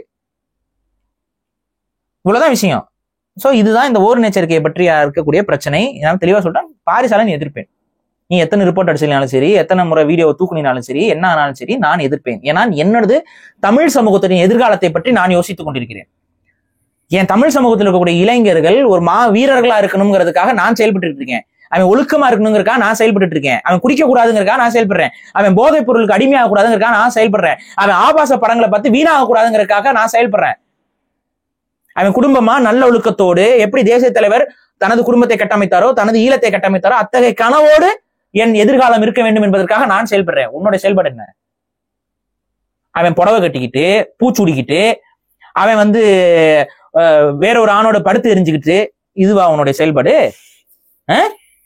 இதுக்கு தானே செயல்பட்டு இருக்கியா? வெளிப்படையா சொல்லுங்க. கடைசி வரைக்கும் நான் எதிராக தான் நிக்க போறேன். என் பேச்சு நான் மாறுறவன் நான் கிடையாது. என்னைக்குமே நான் மாறினதும் கிடையாது. ஆரம்பத்துல என்ன கொள்கையை நான் கொண்டு இருந்தோனோ அதே கொள்கையில தான் இருக்கேன். இயக்கம் தொடங்குன்னு. இயக்கம் தொடங்குனா கதற போறது யாருன்னு எனக்கு நல்லா தெரியும். கதற போறது யாருன்னு எனக்கு நல்லாவே தெரியும். தொடங்க வேண்டிய நேரத்துல கரெக்டா தொடங்குவேன். தொடங்கிய பயணம் தெளிவாக போகுங்கிறது எனக்கு நல்லா தெரியும். ஏன்னா உண்மையும் நேர்மையோடு நம்ம இதை செயல்படுத்த போறோம். உண்மையும் நேர்மையும் இருக்கிற இடத்துல அந்த செயல்பாடு எந்த அளவுக்கு வீரியமா இருக்குங்கிறது எனக்கு நல்லா தெரியும். அதை நாங்க நடைமுறைப்படுத்தி காட்டுவோம். அப்ப அப்படியே பார்த்துட்டு வேடிக்கை பாரு ஓரமா நின்று. ஆனா விமர்சனம் வைக்கதான் படும். பதில் சொல்றதுக்கு துப்புலன்னா எங்களுக்கு பதில் தெரியலன்னு ஒருத்தர் சொல்லிட்டு போயிட்டாரு, எனக்கு தெரியாதுங்க அதனால பேசலீங்க அப்படின்னு போயிட்டாரு. அது மாதிரி போயிரு. இதுதான் இந்த விஷயத்துக்கு நம்ம சொல்றது. சரி, இன்னொரு பிரச்சனை ஒண்ணு ஓடிக்கிட்டு இருக்கு. அதையும் நம்ம விலாவரியா சொல்லிடுவோம். மேகமலை டைகர் ரிசர்வ்ல நான் வெளிப்படையா சொல்றேன். நம்ம ஒரு நபருங்க, ஒரு செயல்பாட்டு நபர், அவர் தமிழ் தேசியத்துல ரொம்ப வருஷமா உள்ள இருக்கிறேங்கிற பேர்ல ஒரு சில வேலைகள் செஞ்சுக்கிட்டு இருக்கிற ஒரு நபர், ஒரு வழக்கறிஞர். அவர் திடீர்னு வந்து பாத்தீங்கன்னா நாம் தமிழருக்கு ஆதரவு அப்படின்னு சொல்லிட்டு உள்ள இறங்குறாரு. அவர் இறங்குறது எப்பன்னு பாத்தீங்கன்னா மார்ச் 22 இந்த வருடம், இந்த மார்ச் 22 இறங்குறாரு. அப்பவே தெளிவா ஒரு பதிவு நான் போடுவேன். என்ன பதிவு போட்டிருக்கேன்னா, மார்ச் 22 மிக தெளிவாக ஒரு கருத்தை நான் பதிவு பண்றேன். அதை ஸ்கிரீன்ஷாட் நான் போடுறேன் பாருங்க. அந்த நபர் ஆபத்தானவர், அவர் தமிழ் சமூகத்திற்கு ஒரு மாபெரும் தீங்கு செய்திருக்கிறார். என்ன தீங்கு செய்தார் அப்படின்னு சொல்லி நான் பதிவு போட்டிருப்பேன். சரி, இந்த பதிவை நான் எப்ப போட்டிருப்பேன் அப்படின்னு பாத்தீங்கன்னா மார்ச் 22 ட்விட்டர்ல போட்டிருக்கேன். இப்ப நான் இன்னொரு காட்டுறேன். இது 3 வருஷத்துக்கு முன்னாடி 2022 நான் பேசிய காணொளி. அதாவது மலைமாடுகள் என்று அழைக்கப்படக்கூடிய கிடைமாடுகள் காடுகளில் மேய்வதற்கு உயர்நீதிமன்றம் ஒரு தடை உத்தரவை அறிவிச்சிருக்கு. இதன் மூலமாக கிடைமாடுகள் அழியும் தருவாய்க்கு தள்ளப்படும். கிடைமாடுகளை வந்து காடுகளில் தான் மேய்க்க முடியும், அதை வேற எங்கேயும் மேய்க்க முடியாதுங்கிற அந்த விளக்கத்தெல்லாம் சொல்லி நான் காணொளி போட்டிருப்பேன். அதற்கு எதிராக, அதாவது உயர்நீதிமன்றத்துடைய இந்த தீர்ப்பு காடுகளை மறைமுகமாக அழித்து விடும் அப்படிங்கிறதுக்காக நான் வந்து அந்த பதிவை போட்டிருப்பேன். இந்த தீர்ப்பை எதிர்த்து எனது கருத்து இருக்கும். இது வேணாம், இது வந்து தவறான ஒரு புரிதலோடு நடக்குது, இதுக்கு வேற ஒரு வழி இருக்குங்கிறது எல்லாத்தையுமே அதில் எக்ஸ்பிளைன் பண்ணிருப்பேன். அதை பத்தி நம்ம இப்பவும் பேச போறோம். ஆனா இந்த வீடியோ நான் போட்டுக்கிறது எப்ப 2022 இந்த பிரச்சனை நடக்கும் பொழுது நான் வந்து அறிக்கையாக அந்த காணொளி வந்து இருக்கும் முழுமையா. அந்த வீடியோல இந்த நபருடைய, இந்த வழக்கை தொடுத்த நபருடைய பெயரை நான் பயன்படுத்தி இருக்க மாட்டேன். காரணம் என்னன்னா, இந்த நபருடைய அடையாளம் என்பது தமிழ் தேசியத்திற்குள்ள தன்னை ஒரு தமிழ் தேசியவாதின்னு அடையாளப்படுத்திக்கக்கூடிய ஒரு நபர். இவர் தமிழ் தேசியவாதியா அப்படின்னா அது விவாதத்துக்குரியது. ஆனா தமிழ் தேசியவாதின்னு அடையாளப்படுத்திக்கக்கூடிய ஒரு நபர். அதனால இவரை பேரை சொல்லி விமர்சிச்சா அது தமிழ் தேசியத்துக்கு இழுக்காக இருக்குமேங்கிறதுனால அவரோட பேரை சொல்லாம நான் விமர்சிச்சிருப்பேன். ஆனால் அதே நபர் நாம் தமிழருக்கு ஆதரவான நிலைப்பாடோடு எடுத்துக்கொண்டு இந்த வருடம் மார்ச் 22 கட்சியில போய் சேர்றாரு. அப்பவே நான் விமர்சிக்கிறேன், இவர் கிடைமாடு வளர்ப்புக்கும் மேய்ச்சலுக்கும் எதிராக வழக்கு தொடுத்து அந்த வழக்குல வெற்றி பெற்று அவருடைய வழக்கின் காரணமாகத்தான் மாடுகள் மலைகளில் மேய்வதற்கு தடை ஏற்பட்டதுன்னு சொல்லி எப்போவோ நான் விமர்சிச்சிட்டேன். மார்ச் 22 நான் விமர்சிச்சிட்டேன். சரி, இந்த விமர்சனத்துக்கு 2 பதிவுகள் போட்டிருப்பேன். அந்த நேரத்துல நாம் தமிழ் சில தம்பிமார்கள் வந்து என்கிட்ட சண்டை போட்டாங்க. அது எல்லாத்தையும் விளக்கமா பேசுறேன். இப்ப திரும்ப என்ன நடக்குதுன்னு பாத்தீங்கன்னா, இப்ப நம்ம விமர்சனம் எதனால எழுகுதுன்னு பாத்தீங்கன்னா, சமீபத்துல சீமான் அவர்கள் ஒரு மாநாடுக்கான அறிவிப்பை வெளியிடுகிறார். ஆடு மாடுகளுக்கான மேய்ச்சல் உரிமையை மீட்க போகிறேன் மாநாடு அப்படின்னு சொல்லி, மாடுகளுக்குமான உயிர்நேயவாதி நான் அப்படின்னு சொல்லி ஒரு மாநாட்டை அவர் அறிவிக்கிறார். அந்த அறிவிப்புக்கு ஒரு வீடியோ பேசுறாரு. இன்னொன்னு கவனிக்கணும், அந்த வீடியோவை ஒரு சில குறிப்பிட்ட நாம் தமிழர் கட்சி பொறுப்பாளர்கள் ஒரு குறிப்பிட்ட செகண்ட் மட்டும் கட் பண்ணி எடுத்து போடுறாங்க. வெறும் 12 செகண்ட் காணொலி மட்டும் வெளியில வருது. அந்த 12 செகண்ட் காணொலியில சீமானுக்கு நேர் பின்னாடி யார் நிக்கிறான்னு பாத்தீங்கன்னா, தீரன் திருமுருகன் நிக்கிறார். நான் அந்த காணொலி காட்டுறேன் பாருங்க. மலையடி வரத்தில் நான் ஏன் ஆடு மண் மேய்க்க கூடாது? எதுக்கு சட்டம் போடுற தடுக்கிற? நீ மலையை வெட்டி விப்ப, குவாரின்னு போடுவ, மணலா விப்ப, என் ஆடு மாடு போய் அந்த புல்லுக்கு கொண்ட தின்ட்டு வந்துட கூடாது, அழிஞ்சிரும், மலை அழிஞ்சிரும். அதுக்கு தான் போடுறேன் மாநாடு ஜூலை 10 விராதனூர். இந்த காணொலியில திரு சீமான் அவர்கள் என்ன சொல்றாரு? மாடு மேய்ஞ்சு காடு அழியுமா அப்படிங்கிற கேள்வியை கேட்கிறாரு. யார்கிட்ட கேட்கிறாரு? மக்களை பார்த்து கேட்கிறாரு. மாடு மேய்ஞ்சு காடு அழியுமா? அப்ப மாடு மேய்ஞ்சா காடு அழியாது. ஆனா இவருக்கு நேர் பின்னாடி இருக்கக்கூடிய தீரன் திருமுருகன் போட்ட வழக்கு என்ன தெரியுமா? மாடு மேய்ஞ்சு காடு அழியும், அதனால மாடு மேயக்கூடாதுன்னு ஒரு வழக்கே போட்டாரு. நான் சொல்லல, தீரன் திருமுருகனே சொல்றதை கேளுங்க. மிகப்பெரிய வியாபார யுக்தி கொண்டு அந்த தேனி மலை மாடுகள் வந்து வனப்பகுதியை மேய்ஞ்சி மேய்ச்சல் நிலங்களை முழுக்க, அது என்னமோ தமிழக அரசால் அங்கீகரிக்கப்பட்ட மேய்ச்சல் நில பகுதிகளுக்குள்ள போய் மேய்கிற மாதிரி அடர்ந்த காட்டு பகுதியில போய் மேய்ஞ்சி அந்த வனத்தையே காலி பண்ணிட்டு கீழே இறங்கும். சரி, இப்ப இவர் பேசுறதை கேட்டிருப்பீங்க. இன்னொன்னு நான் சொல்றேன். இந்த நபர் இவர் என்ன இப்ப சொல்லி நியாயப்படுத்த நினைக்கிறாங்கன்னா, இவங்க மேல இருக்க குறைகளை வந்து எப்படி சமரசம் செய்ய நினைக்கிறாங்க அப்படின்னா, என்ன சொல்றாங்க, அது வந்து அந்த மேகமலை காட்டு பகுதிக்குள்ள, அது புலிகள் சரணாலயம், அது வைல்டு ரிசர்வ் பகுதி, அந்த பகுதியில மாடு மேயக்கூடாதுன்னு சொல்லி தான் வழக்கு அவர் தொடுத்தாரு அப்படிங்கிறதான் இவங்க சொல்ற சமரசம். மேகமலை மலை தானே. இப்ப நான் கேட்கிற கேள்வி, மேற்கு தொடர்ச்சி மலை, கிழக்கு தொடர்ச்சி மலை, இந்த மாதிரி தொடர்ச்சி மலைகள் தமிழகத்துல இருக்கு. அதை சுற்றி தான் வனப்பகுதிகள் இருக்கு. அந்த வனப்பகுதியில் தான் எல்லாரும் மாடுகளை மேய்க்கக்கூடிய பாரம்பரியமான மக்கள் வாழ்கிறார்கள். அவர்களிடம் தான் கிடைமாடுங்கிற மலைமாடு இனங்கள் இருக்கு. இந்த தேனி கம்பம் இருக்க இடத்துல எல்லாம் ரிசர்வ் ஃபாரஸ்ட் இருக்கு. இந்த மலைமாடுகள் மேய்த்த தொடங்கியதற்கு பின்பு இதுகள் ரிசர்வ் ஃபாரஸ்ட் என்று அறிவிக்கப்பட்டதா, இல்ல இவங்க ரிசர்வ் ஃபாரஸ்ட் அறிவிச்சதுக்கு அப்புறம் இந்த மலைமாடுகளை அங்க மேய்க்க ஆரம்பிச்சாங்க? காலங்காலமா மேய்ச்சிட்டு இருக்கு. பல ஆயிரம் ஆண்டுகளாக இந்த கிடைமாடுகள் காலங்காலமாக மேய்ச்சல் நிலப்பகுதியாக இருப்பதுதான் இந்த பகுதி. இன்னைக்குதான் நீங்க அதை ரிசர்வ் ஃபாரஸ்ட்னு அறிவிக்கிறீங்க. உங்களுக்கு முன்னாடி இருந்தே தலைமுறையாக அங்க மேய்ச்சல் சமூகம் வாழ்ந்து வருகிறது. அந்த மேய்ச்சல் செய்பவர்கள் தொடர்ச்சியாக மேய்ச்சல் செய்து கொண்டுதான் இருக்கிறார்கள். ரிசர்வ் ஃபாரஸ்ட் நீங்க பின்னாடி அறிவிக்கிறீங்க. சோ உங்களுக்கு முன்னாடி இருந்தே மேய்ஞ்சிக்கிட்டு இருக்கிறதா மாடுகள். இந்த மாடுகள் இத்தனை ஆண்டு காலமாக மேய்ஞ்சு இந்த காடுகள் அழியல. பல ஆயிரம் ஆண்டுகளாக மேய்ஞ்சு இந்த காடுகள் அழியல. இப்ப அழியுதா? இன்ஃபேக்ட் காடு பெருகதான் செய்யும் மாடுகள் போறதுனால. அதையும் நம்ம சொல்றோம். நான் அதுக்கான விளக்கத்தையும் நான் சொல்றேன். எங்க காட்டுக்குள்ள போய் மாடு மேய்ஞ்சா காடு அழிஞ்சிரும்ல அப்படிங்கிற ஒரு குழப்பம் நிறைய பேருக்கு இருக்கு. ஒரு விஷயம் புரிஞ்சுக்கோங்க, இந்த கிடை மாடுகள் என்ன அப்படின்னா, கூட்டமா ஆயிரக்கணக்கில் மாடுகள் இருக்கும். இந்த கிடை மாடுகளை இப்ப எங்க தோட்டத்து பகுதியில இப்ப பன்றிமலை இருக்கு. அந்த பன்றிமலைக்குல கிடை மாடுகள் மேய்ச்சலுக்கு எடுத்துட்டு போவாங்க. பன்றிமலையும் ரிசர்வ் ஃபாரஸ்ட் தான். ஏன் தெரியுமா? காடு என்று தமிழகத்தில் ஒரு இடம் இருக்கு எனில் அது ரிசர்வ் ஃபாரஸ்டே. காடுன்னு ஒரு இடத்த சொல்றீங்க அப்படின்னா, அரசாங்கம் ஒரு பகுதியை காடு அப்படின்னு சொல்லுச்சு அப்படின்னா அது ரிசர்வ் ஃபாரஸ்ட் தான். சும்மா இருக்க காடெல்லாம் புறம்போக்கு நிலங்களா இருக்கும். அதுல மரங்கள் 4-5 வளர்ந்துருக்கலாம், இது பண்ணிருக்கலாம், புல்லு மேடு புதர் வளர்ந்துருக்கலாம். அதெல்லாம் காடு நம்ம வாயில வளர்க்க சொன்னாலும் அது ஃபாரஸ்ட் ஏரியா இல்ல. ஆனா ஃபாரஸ்ட் ஏரியான்னு ஒரு இடம் அறிவிக்கப்பட்டுச்சுன்னா அது ரிசர்வ் ஃபாரஸ்ட். அங்க மனிதர்கள் ஃபாரஸ்ட் டிபார்ட்மெண்ட் ஆபீஸ் இல்லாம உள்ள போகக்கூடாது, வரக்கூடாது, இதெல்லாம் சட்டங்கள். இந்த ரிசர்வ் ஃபாரஸ்ட்ல இவர் எப்படி மலை உச்சிக்கு இவர் ஏன் போனாருன்னு நமக்கு தெரியல. ஏன்னா தீரன் திருமுருகன் அதை பதிவு பண்றாரு காணொலியில. காட்டுக்குள்ள மலைகளுக்குள்ள நான் போய் பார்த்தேன். ஏன் நீங்க போனீங்க? முதல்ல ரிசர்வ் ஃபாரஸ்ட்ல நீங்க ஏன் போனீங்க? முறையான பர்மிஷனோட தான் நீங்க போனீங்களா? இன்ஃபுளுன்ஷியல் ஆள் யாராவது இருந்தா அவங்களோட. அதுதான் எங்களுக்கு இருக்க அச்சம். எங்களுக்கு இருக்க அச்சமே என்னன்னா, தீரன் திருமுருகனா இந்த வழக்கை தொடுத்தாரா, இல்ல தீரன் திருமுருகனை பகடக்காயாக பயன்படுத்தி வேற யாராவது ஒரு கார்பரேட் கூட்டம் இந்த வழக்கை தொடுத்துச்சா? இந்த கேள்வி இருக்கு. அசைன்மெண்டா? இந்த கேள்வி இருக்கு. அதுக்கு அவங்க தான் விளக்கம் கொடுக்கணும். ஏன்னா நீங்க எப்படி பாக்கணும்னு நான் சொல்றேன். பீட்டா ஜல்லிக்கட்டை தடை செய்யறதுக்கு என்ன வழக்கு போட்டாங்க? கொடுமைப்படுத்துறாங்க, மாடுகளை கொடுமைப்படுத்துகிறார்கள், மாடுகளோட வாளை கடிக்கிறார்கள், மாடுகளோட திமில்களை போட்டு அமுக்குகிறார்கள், காட்டுத்திறன்மா நடக்கிறாங்க. ஆனா அவங்க ஜல்லிக்கட்டை நிறுத்தணுங்கிறதுக்கான உண்மையான நோக்கம் என்ன? ஃபுல் கண்ட்ரோல்ல கொண்டு வரணும். இப்படிதான் கார்பரேட் அரசியல் செய்யும். கார்பரேட் நல்லது செய்வது போல, மாட்டுக்காக பேசுவது போல தான் மாட்டினத்தை அழிக்கிறதுக்கு வேலை பண்றான். தீரன் திருமணம் என்ன மாறிட்டாருன்னு தான் கேள்வி எனக்கு. சரி, இந்த கெடமாடுகளை எங்க மேய்ப்பீங்க? இப்ப மேய்ச்சல் நிலம் இல்லைன்னு சொல்லி இப்ப சீமான் அவர்கள் போராட்டம் பண்ண போறாரு. அப்ப மேய்ச்சல் நிலங்கள் இல்ல, அதனால சீமான் அவர்கள் போராட்டம் போறாரு. போராட்டத்துக்கு பின்னாடி யாரு நிக்கிறா? தீரன் திருமுறை நிக்கிறாப்ல. சரி, மேய்ச்சல் நிலமே இல்ல, இப்ப மாடுகள் எங்க மேய்ப்பீங்க? 2022 தடை வந்துருச்சு. ஒரு மாடு எத்தனை வருஷம் மேயாம இருக்க முடியும்? டயட்ல இருந்தாலும் என்னங்க ஒரு 2 நாள் தான் மேயாம இருக்க முடியும். சரி, ஒரு வாரம் ஒரு மாடு மேயாம தாக்கு பிடிச்சுன்னு வச்சுக்கோங்க, தண்ணி மட்டும் குடிச்சு வளர்ந்துச்சு. அதுக்கப்புறம் என்ன ஆகும்? அந்த மாடை வச்சு என்ன பண்றது? மாடை மேய்க்க முடியாது. மேய்ச்சலுக்கு நிலம் கிடையாது. மாடை மேய்க்க முடியாது. மாடு மேய்க்கிறது பெரிய பிசினஸா? வணிக ரீதியா ஏன் அதை பாக்குறீங்க? இல்லைங்க, மாடு மேய்க்கிறவங்களா பெரிய பணக்காரங்களா? இல்லங்க, மேய்ச்சல் சமூகம். போய் பேசுறீங்க, கருணாவா மாறிட்டீங்க நீங்க. என்ன சொல்றாருன்னு கேட்டுவாங்க. ஆனா இது தேனி மலை மாடு அப்படி அல்ல. முழுக்க வியாபார நோக்கத்தோடு இந்த மாடு மேய்ச்சலுக்கு போகும்போது அங்க முதல்ல வனவிலங்குகள் வாழக்கூடிய பகுதிக்குள்ள, அடர்ந்த காட்டு பகுதிக்குள்ள வளர்ப்பு மாடா, அதுவும் குறிப்பா மலை மாடா சொல்லக்கூடிய பல்வேறு முதலாளிகளால் வளர்க்கப்பட்டு கேரளாவுக்கு அடிமாடுகளாக விற்பனைக்காகத்தான் அது வளர்க்கப்படுது. ஒரு சில பேர் மட்டும்தான் அதுல மலை மாடுல ஜல்லிக்கட்டுக்கு பிடிச்சி கொண்டு வரும்போது, அப்படி ஜல்லிக்கட்டுக்கு அந்த மாடை கொண்டு வரும்போது கிட்டத்தட்ட லட்சக்கணக்கில் அந்த கண்ணுக்குட்டியை சேல்ஸ் பண்ணி தான் கொடுப்பாங்க. தீரன் திருமுருகனை பொறுத்த வரைக்கும் மாடு மேய்ச்சல் என்பது ஒரு லாபகரமான ஒரு வணிக சிந்தனை கொண்ட ஒரு தொழில். இது விஷயமா நேர்பாரா?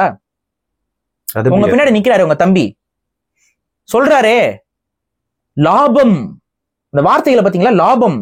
ஜல்லிக்கட்டுக்கு லாப நோக்கத்தோடு மாடுகளை வளர்க்குறாங்க. கவனிச்சிங்களா?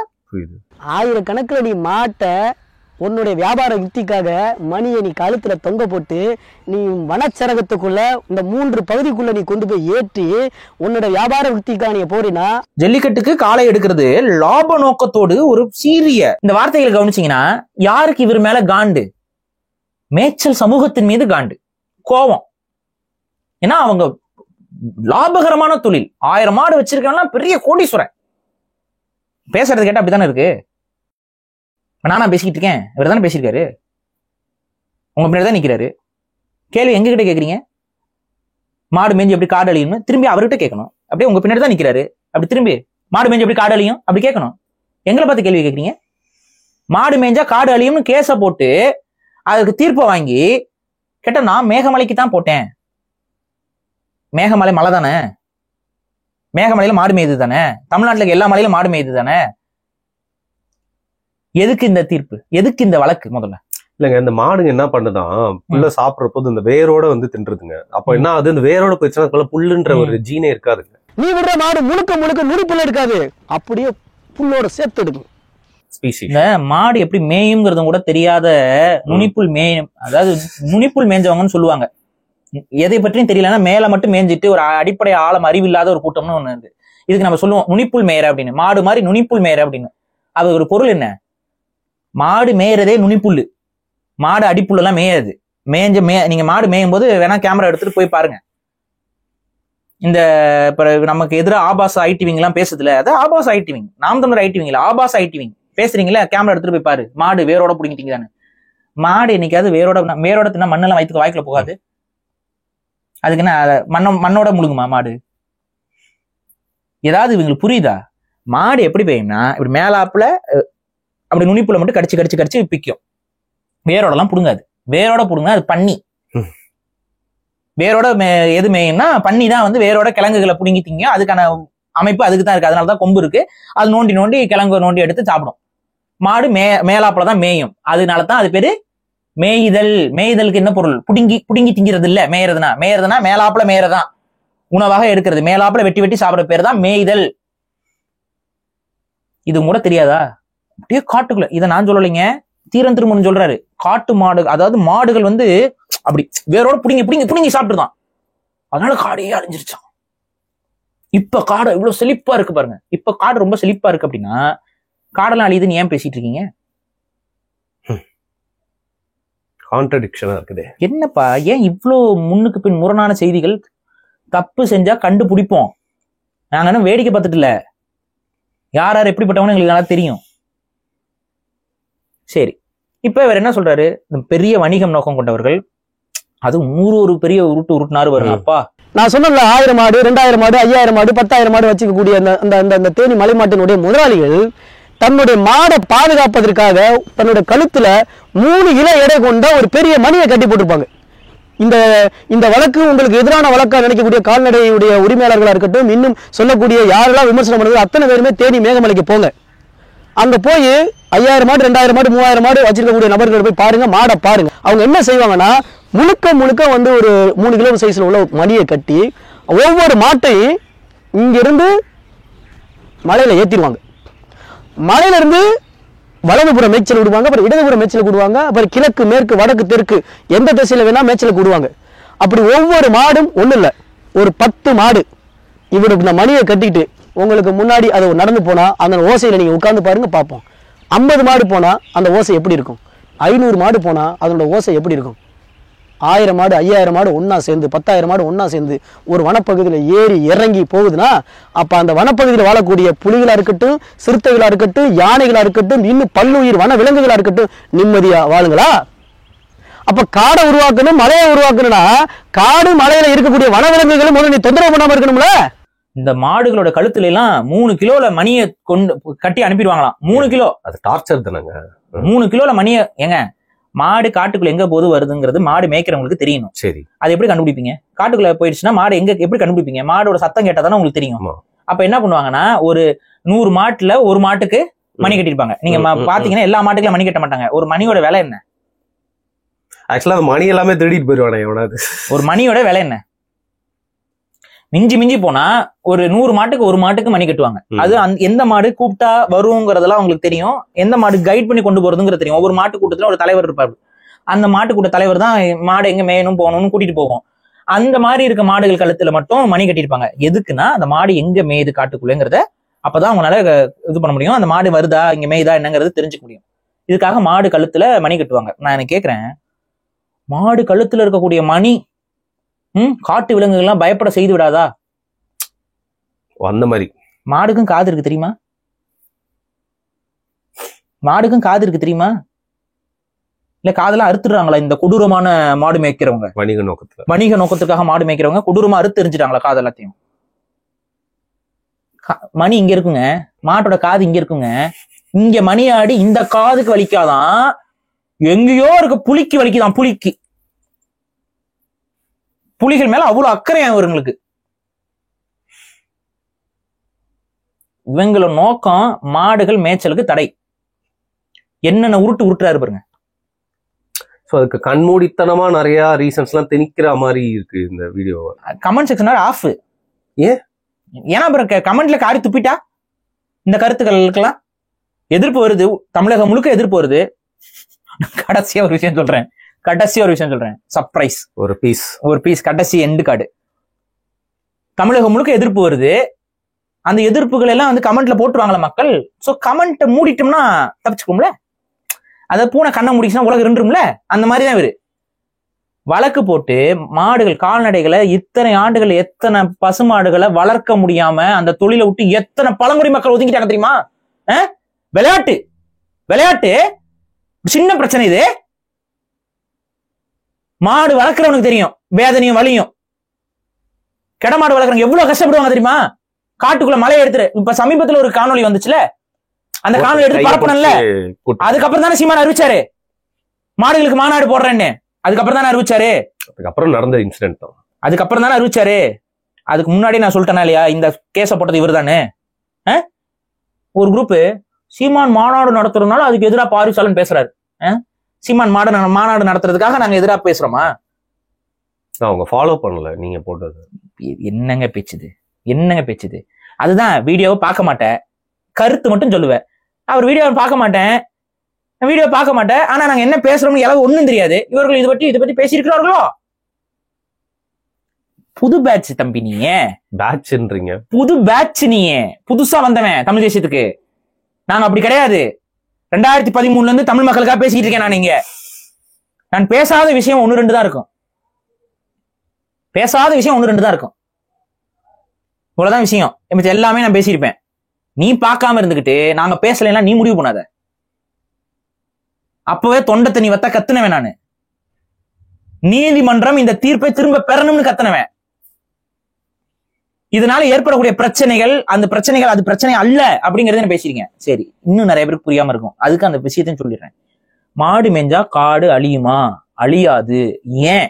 இதுக்கு பதில் யாராவது சொல்லியிருக்காங்களா இது வரைக்கும்? இதுக்கு முன்னாடி யாராவது பேசியிருக்காங்களா? நான் பேசுறேன். 2022 இருந்து நான் பேசிட்டு இருக்கேன். வேற யாரும் எனக்கு தெரிஞ்சு பேசல, நான் தான் பேசிட்டு இருக்கேன். நான் பதிவு பண்றேன். மாடு மேஞ்சா காடு அழியாது. காரணம் என்னன்னா, இந்த கெடமாடோட தொழிலே என்ன அப்படின்னு பாத்தீங்கன்னா, இதுக்கு பால் பிச்ச மாட்டாங்க. கறிக்கடைக்கு மாடு போகும், வயதான மாடு கறிக்கடைக்கு போகும். அது ஒரு குற்றம் இல்ல, ஆனா குற்றமாக ஒரு சிலர் கருதுறாங்க. யாரு பிஜேபி காரன் கருதுவாங்க. ஆனா தீரன் திருமுருகன் அழுதுறாரு பாருங்க.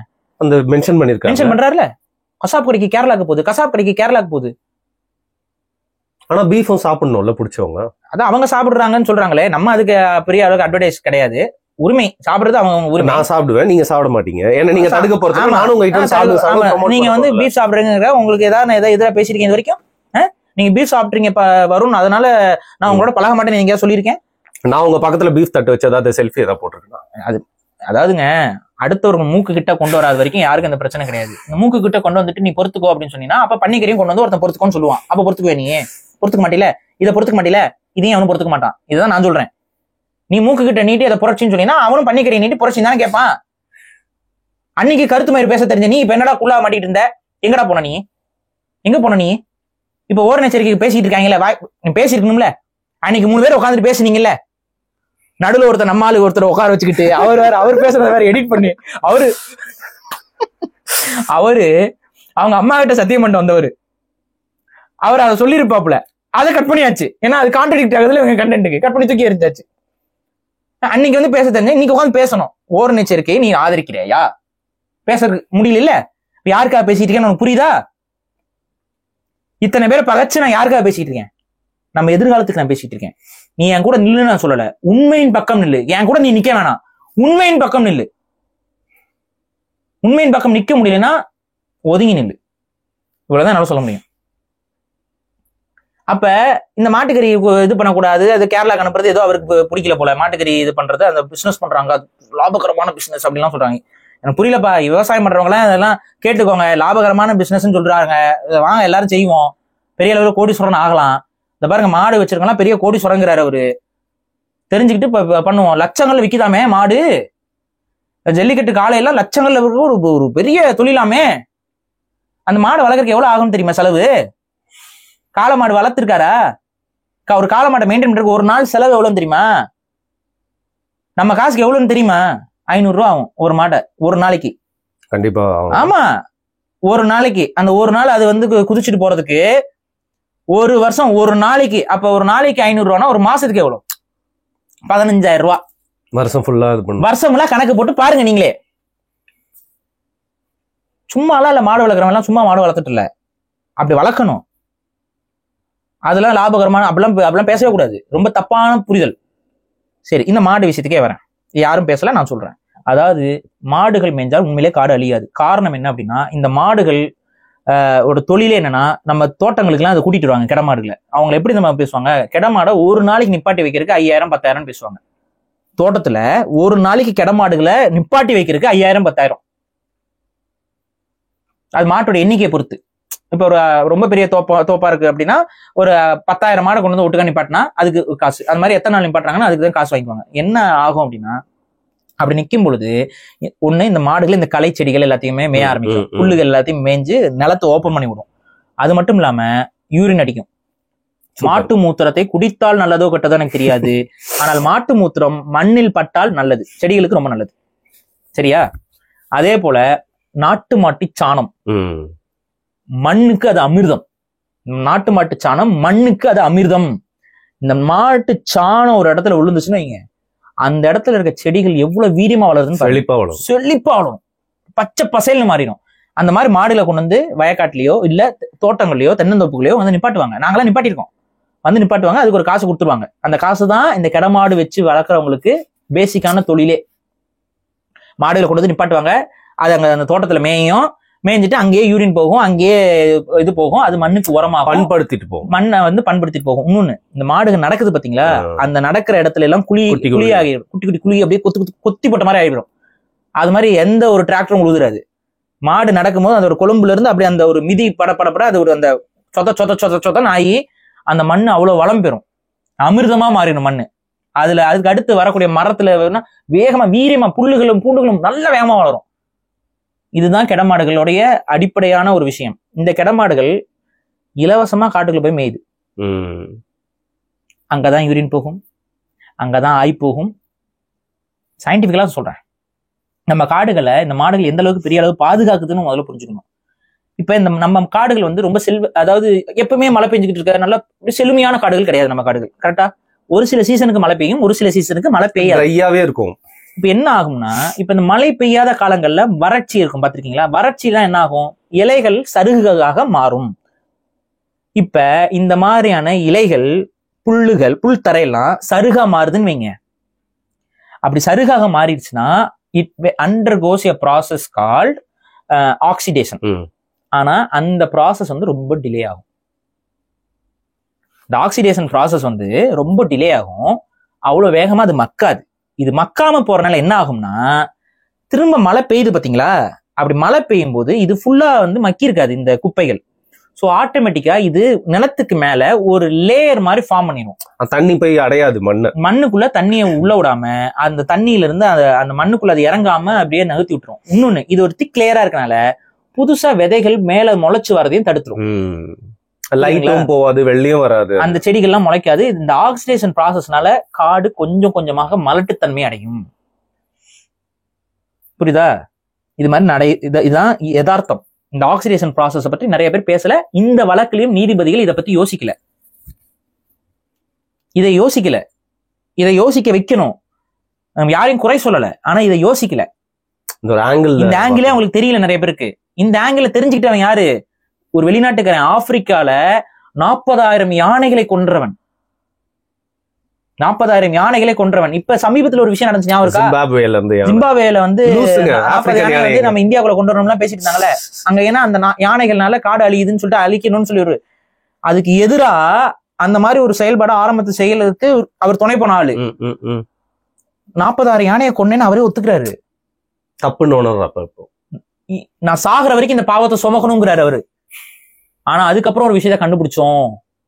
யானைகள் பெரிய அளவு பெருகி இருக்கிறதுனால காடுகள் அழியறது இல்ல, மாறாக அது காடுகளுக்கு உதவி செய்யுது. எப்படி அப்படின்னா, இயற்கையில அதை மிமிக் பண்ண பார்த்தோம். இப்ப யானைகள் கம்மியாயிருச்சு, அதை மிமிக் பண்றதுக்கு எங்களுக்கு வழி இல்ல. நாட்டு மாடுகள், அவங்க ஊர் நாட்டு மாடுகளை வச்சு அதை மிமிக் பண்ணாங்க. கெடமாடு சிஸ்டம் அங்க கொண்டு வந்தாங்க. கெடமாடுகளை காடுகளை மேய விடுறது. யானை பண்ற வேலையை இது பண்ணுது, கெடமாடுக பண்ணுது. ஆட்டோமேட்டிக்கா சாணம் போடுது. மேய்ஞ்சு அந்த புல்லுகளை சீக்கிரம் செஞ்சு அந்த வயிற்றுல செரிச்சு அதை சாணமாக்கிறது. அடுத்த சீசன் மழை பெய்யும் போது மண்ணு ஓப்பனா இருக்கு, தண்ணி படுது, செடி முளைக்குது, காடு அடுத்த நிமிஷம் புத்துயிர் பெறுது. ஆய்வு செஞ்சு அறிக்கையை சப்மிட் பண்ணியிருக்காரு. அந்த வீடியோல நான் பேசியிருப்பேன். இதுதான் உண்மை. உயிர்களை கொல்லணும்னு அவசியம் இல்ல. தமிழ் முன்னோர்கள் இதை முன்னாடியே உணர்ந்திருக்கிறாங்க. அதனாலதான் கெடமாடுகளை காட்டுக்கு அனுப்பி மேய வைக்கிறாங்க. காட்டை அழிக்கணுங்கிற நோக்கத்தோடைய நம்ம முன்னோர்கள் அதை செஞ்சிருப்பாங்க. இல்ல காட்டை பத்தி அறிவு இல்லாம, இல்ல தீரன் திருமுருகனுக்கு இருக்கு இந்த அறிவு இல்லாமையா மக்களை காட்டுக்குள்ள அந்த காலத்துல ரிசர்வ் ஃபாரஸ்ட்ல அனுப்பியிருப்பாங்க? அன்னைக்கு தெரியாதா தமிழர்களுக்கு? இல்ல இப்ப இருக்க ஜெனரேஷன் நம்மளோட முன்னோர்களுக்கு கேட்டல், அதாவது கால்நடையை பத்தி இன்னும் நிறைய நல்லாவே தெரியும். காட்டை பத்தி நல்லா தெரியும், கால்நடைகளை பத்தி நல்லா தெரியும். பழங்குடி மக்களுக்கு இல்லாத அறிவு இன்னைக்கு இந்த அரசாங்கத்துக்கு வந்துருச்சா? புரிதல் வேணா? அவங்களுக்கு நல்லாவே தெரியும், மாடு மேஞ்சா காடு அழியாது, காட்டுக்கு அது பிளஸ் பாயிண்ட். இப்ப நீங்க மாடுகளை மலையில ஏத்த விடாம இருக்கிறது, புலிகள் அழியும். ஏன் புலிகள் அழியும்? ஒரு புலி நம்ம வளர்ப்பு மாடுகளை அடிச்சு சாப்பிடுறது அதுக்கு ஈஸியா? காட்டெருமை அடிச்சு சாப்பிடுறது ஈஸியா? வளர்ப்பு மாடு ஈஸி. மானை வந்து வேகமா ஓடி போய் பிடிச்சு அடிச்சு வேட்டையாடி சாப்பிடுறது அதுக்கு ஈஸியா? வயசான மாடுகளை அங்க காட்டுல அடிச்சு வேட்டையாடி சாப்பிடுறது ஈஸியா? Easy dinner. அதிகமா உணவு கிடைச்சா புலி பெருகுமா அழியுமா? பெருகதான் செய்யும். அப்ப இது யாருக்கு பிரச்சனை? புலிக்கு பிரச்சனையே இல்ல. ஒரு பிரச்சனை இருக்கு, அதுல சின்ன பிரச்சனை இருக்கு. புலி வந்து சோம்பேறி ஆகுதுங்கிற ஒரு கன்சர்ன் இருக்குது. வேட்டையாடுறது திறமை வந்து குறையுதுங்கிற ஒரு சின்ன கன்சர்ன் இருக்கு. ஏன்னா இந்த மாடுகள் கிட்ட வயசான மாடுகள் சிக்கும் பொழுது அது வேட்டையாடுற திறமை குறையுதுன்னு. ஆனா இன்னொரு விஷயத்த நம்ம புரிஞ்சுக்கணும். புலி இவ்வளவு குறைஞ்சதுக்கு காரணம் என்ன? நம்ம புலிகளை வேட்டையாடினதுதான். புரியுதா? புலிகளை நம்ம இப்ப அது பெருக வேண்டியது இருக்கு. பெருகினதுக்கு அப்புறம் சர்வைவல் ஆஃப் த ஃபிட்டஸ்ட் அதுக்குள்ள வந்துரும். பேலன்ஸ் ஏற்படுத்திக்கும். ஆனா அது பெருகணும்ல, முதல்ல அதோட ஜீன் பூல் பெருகணும்ல. அதுக்கு ஒரு ப்ராப்பரான ஒரு விஷயத்த நீங்க கொடுக்கணும்ல. அதுகிட்ட இருந்து வலுக்கட்டாயமா ஒரு விஷயத்த பறிச்சிட்டீங்க, அதை கொண்டு குமிச்சிட்டீங்க. இப்ப அதை நீங்க துரிதப்படுத்தி தானே வளர்த்தாகணும். அதுக்கு எப்படி எந்த ஆங்கிள் யோசிச்சாலும் மாடுகள் மேயறது, காட்டுக்குள்ள போய் மேயறது பிளஸ் தான். என்ன ஒரே ஒரு கன்சர்ன் நம்ம வைக்கணும் அப்படின்னா, இந்த மேய்ச்சல் சமூகத்தை சேர்ந்தவங்களுக்கு புலி வந்து கண்டிப்பா வயதான மாடுகளை அடிக்கும், கன்று குட்டிகளை அடிக்கும். அந்த வெறுப்புல சில மேய்ச்சல் சமூகத்தவர்கள் புலிய போய் வேட்டையாடுறதையும் புலிக்கு விஷம் வைக்கிறதையும் சில பேர் ஃபாலோ பண்றாங்க.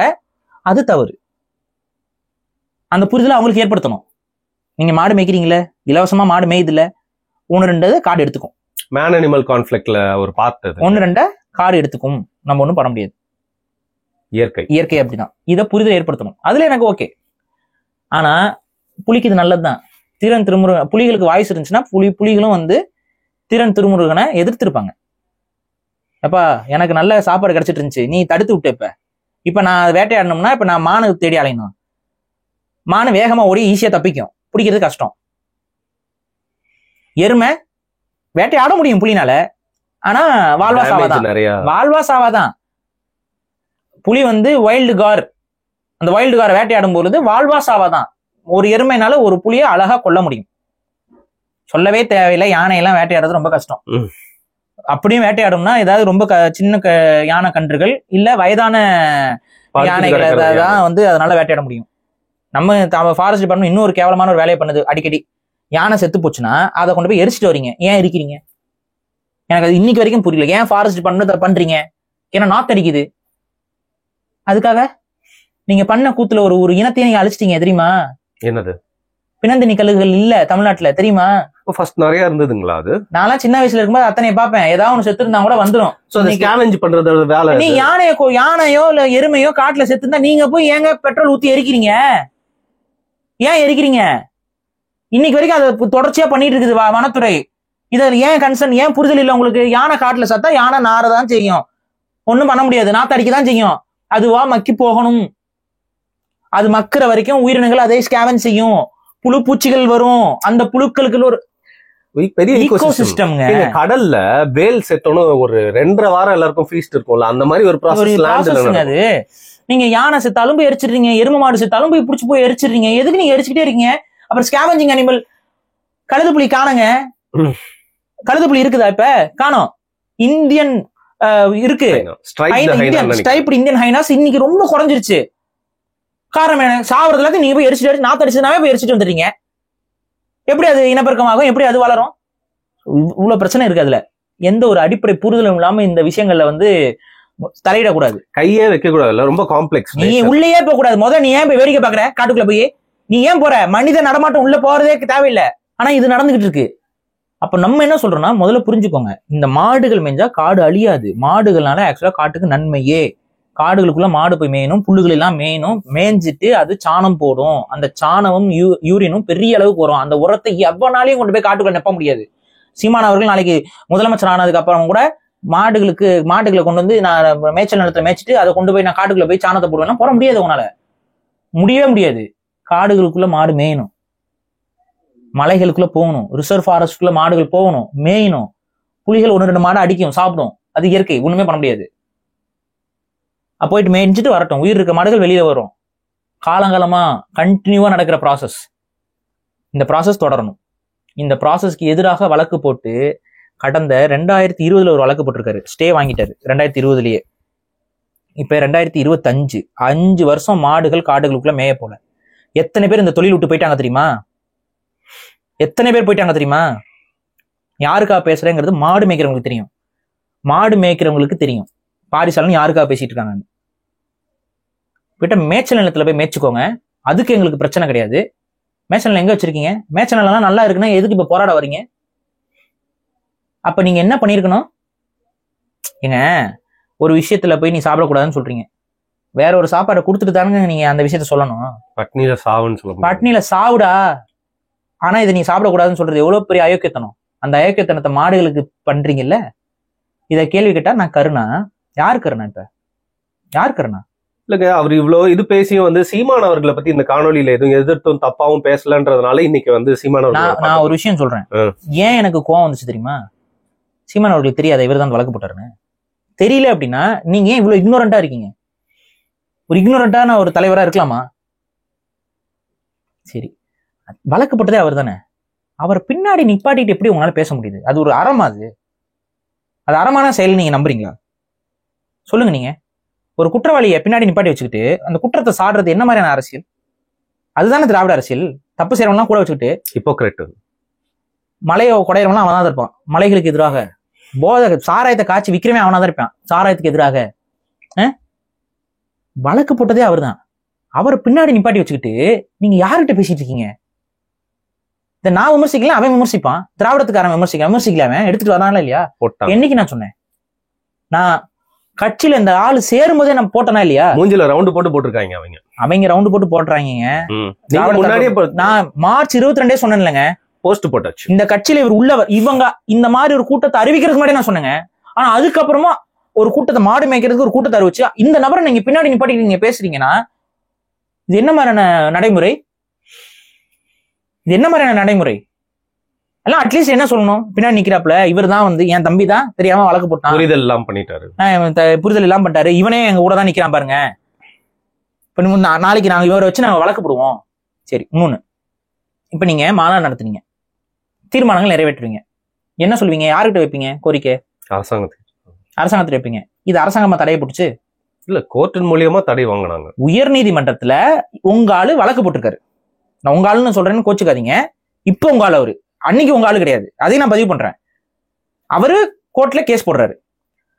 அவரு சொல்றாரு டைகர் ரிசர்வ், அந்த ரிசர்வ் புலி எங்கெங்கெல்லாம் இருக்கோ அது பேர் டைகர் ரிசர்வ். புலி எங்கெங்கெல்லாம் இருக்கோ அதை டைகர் ரிசர்வ்னு சொல்லி அரசாங்கம் அறிவிச்சிட்டு இருக்கு. நீங்க டைகர் ரிசர்வ்ல மக்கள் வாழக்கூடாது, இதுவங்க வாழக்கூடாது, அவங்க வாழக்கூடாதுன்னு ஒரு பெரிய பிரச்சனை போய்கிட்டு இருக்கு. அன்னைக்கு டைகர் ரிசர்வ்ல மக்கள் வாழக்கூடாதுங்கிறதுக்கு இப்ப சீமான் போய் போராடிட்டு வராரு. ஏன் போராடினீங்க? போராடினாரா இல்லையா? மக்களை வந்து பழங்குடி மக்களை அங்கிருந்து அரசாங்கம் வெளியேற்றணும்னு சொன்னதுக்கு சீமானவரோட நிலைப்பாடு என்ன? ஆனா மாடு மேயக்கூடாதுங்கிறீங்க. இத்தனைக்கும் நான் வித் சயின்டிபிக் எவிடன்ஸ் என்னால ஆதாரம் கூட பேச முடியும். நான் நீதிபதிகள்கிட்ட கூட உட்காந்து பேச தயார். அந்த தீர்ப்பு என்பது இந்த பார்வையில் கொடுக்கப்பட்டது அல்ல. இந்த பார்வையோடு சேர்த்து பார்த்திருந்தார்கள் என்றால் இந்த தீர்ப்பே வந்திருக்காது. அந்த தீர்ப்பு மாற்றி கொடுக்கணும்ங்கிற கோரிக்கையை நான் திரும்ப நீதிபதிகளிடமே வைக்கிறேன். அவங்க கிட்டதான் பவர் இருக்கு பண்றது. உயர் நீதிமன்றம் தான் தீர்ப்பு கொடுத்திருக்கு. இந்த தீர்ப்பை திரும்ப வாபஸ் பெற வைப்பதற்கு நீதிமன்றத்தை தான் நான் நாடணும். அதை நான் சொன்னா இல்லையா? தீரன் திருமுருகன் இப்ப என்ன சொல்றேன், தீரன் திருமுருகன் எனக்கு கோவமே இல்லை. ஏன்னா ஏதோ ஒரு இதுல தமிழ் தேசியத்துக்குன்னு நீங்க பேசிட்டு இருக்கீங்க, போய் வழக்கு போடலாம்ல. ஆமா தவறான புரிதல பண்ணிட்டோம், அதுல வந்து அப்படி இருக்கக்கூடாது, மாடுகள் அங்க மேயருக்கு அனுமதி வேணும், பழங்குடி மக்கள் இதுல பாதிப்பு அடைகிறாங்க, மாடு மேய்ச்சல் சமூகம் பெரிய அளவு பாதிப்புகள் ஆகுது, கிடைமாடு இனமே அழிஞ்சிட்டு வருது கண்ணு முன்னாடி, அதனால இது வந்து நீங்க நான் தான் இந்த வழக்கு கொடுத்தேன், நானே இதுக்கு வந்து மாற்றி கேட்கிறேன் அப்படின்னு சொல்லிட்டு ஒரு தன்னால் வர நீங்க போய் கொடுக்கலாம்ல வழக்கு. அந்த வழக்கு கொடுக்க மாட்டாராம். விமர்சனம் வந்த உடனே ஈரான்ல மீனவர்கள் மாட்டிக்கிட்டாங்களாம். இது பாருங்க என்ன அரசியல் நடக்குதுன்னு பாருங்க. அவர் அந்த தீரன் திருமுருகன் பண்ற வேலை இது. 2 நாளா நம்ம பேசிட்டு இருக்கோம், இதுக்கு பதிலே சொல்லல. ஆமா இல்ல நான் வழக்கு போடுறேன் இது பண்றேன் எதுவுமே சொல்லல. தான் செஞ்ச தப்பு தான் சரி செய்ய சொல்றோம், அதுவும் அவர் கேட்கல. ஆனா அவர் என்ன பண்றாராம், தான் செயல்படுறாராம். அதுக்கு என்ன பண்றாரு, ஈரான்ல தமிழக மீனவர்கள் மாட்டிக்கொண்டாருக்கலாம், இவர் அதுக்காக வழக்கு போட போறேன்னு இன்னைக்கு நம்ம இப்ப பேசிட்டு இருக்கோம். இன்னைக்கு வந்து அவர் வந்து ஒரு வீடியோ போடுறாரு, செல்ஃபி வீடியோ. அதே இந்த நாம் தமிழர் கட்சிக்காரங்க பாரு அவர் எப்படி செயல்படுறாரு பாருங்க. சரி வழக்கு போடுறீங்க, வழக்கு போட்டு என்ன சொல்லுவீங்க, ஈரான்ல இருக்கக்கூடிய மீனவர்களை மீட்கணும் அப்படின்னு சொல்லி நீதிமன்றம் சொல்லும். இந்திய அரசும் சரி தமிழக அரசும் சரி 25ஆம் தேதி அறிக்கை விடுத்தாச்சே, ஈரான்ல இருக்கக்கூடிய இந்திய மீனவர்களை மீட்க வேண்டும் சொல்லி இந்திய அரசு ஈரான் கிட்ட கோரிக்கை வச்சாச்சு. தமிழக அரசும் வந்து 25ஆம் தேதியே சொல்லிருச்சு. இப்ப நீதிமன்றம் பரிந்துரைக்கும், இல்ல நீதிமன்றமே போய் மீட்டுட்டு வருமா? அந்த அதிகாரம் நீதிமன்றத்துக்கு இருக்கா? அரசாங்கத்திடம் நீதிமன்றம் பரிந்துரைக்கும். ஆமா இவங்க சொல்றது சரிதானே, மீட்கிறதுக்கு அரசாங்கம் நடவடிக்கை என்ன எடுத்ததுன்னு கேள்வி கேட்கும். நாங்க சொல்லியிருக்கிறோம், நாங்க மத்திய அரசு கிட்ட கோரிக்கை வச்சிருக்கோம்னு சொல்லி தமிழக அரசு சொல்லும். ஆனா இப்ப வந்து என்ன சொல்லுவீங்க, நீங்க போட்டிருக்க வழக்கு என்னைக்கு போடுறீங்க? இன்னைக்கு போடுறீங்க. இன்னைக்கு என்ன டேட்டுங்க? 27 25ஆம் தேதி கவர்மெண்ட் வந்து அறிக்கை கொடுத்துருச்சு, நியூஸ்ல தான் வந்துருச்சு. பட் நீங்க வந்து 27ஆம் தேதி நீதிமன்றத்துல போய் நீங்க நாடுறீங்க. நாடுவது தவறு கிடையாது. நாடு என்ன பண்ணும் நீதிமன்றம்? திரும்ப அரசாங்கத்துல சொல்லும். அதான் அரசாங்கமே ஆல்ரெடி கூப்பிடுறதுக்கு முயற்சிகள் எடுக்க ஆரம்பிச்சிட்டாங்க. எதுக்கு இந்த கேஸ்? எதுக்கு இந்த கேஸ்னா தன் மீது விமர்சனம் வருது, மடைமாத்துறாராமா. நான் ஒருத்தர் விமர்சிக்கிறேன்னா ஒரு 10 விஷயத்தை உணர்ந்ததுனால தான் விமர்சிக்கிறேன். இல்ல அப்படின்னா காலம் பதில் சொல்லும், காலம் பதில் சொல்லும். சரிங்களா? அதுக்கு மேல வேற இப்ப மடைமாத்துற வேலையா இது நடக்குது. சரி ஓகே, அப்படியே இந்த வேலையும் போட்ட வேண்டியதானே. ஆமாங்க மேகமலையில மேயக்கூடாதுன்னு சொல்லி நான் தான் போட்டேன், அதனால நானே அந்த வாபஸ் வாங்குறேன், அந்த தீர்ப்பை வந்து மறுபரிசீலனை செய்து மாடுகள் மேய்ஞ்சா காடு அழியாது. அண்ணன் சொல்றாரு, நான் இப்ப ஒரு கட்சியில சேர்ந்துட்டேன், எங்க அண்ணன் சொல்றாரு மாடு மேய்ஞ்சா காடு அழியாதுன்னு எங்க அண்ணன் சொன்னாரு, எனக்கு புத்தி வந்துருச்சு, அதனால நான் வழக்கு போறேன்னு சொல்லணும்ல. இதை அவர் செய்ய மாட்டாராம். இதை நம்ம கேள்வி கேட்க கூடாதான். அவரை பின்னாடி வச்சுக்கிட்டு சீமான் அவர்கள் பேசுவாராம், நம்ம அப்படியே கேட்டுட்டு போயிடணுமா, விமர்சிக்க கூடாதான். நாளைக்கு உங்களை கேட்க மாட்டான், எங்களை கேட்பான்.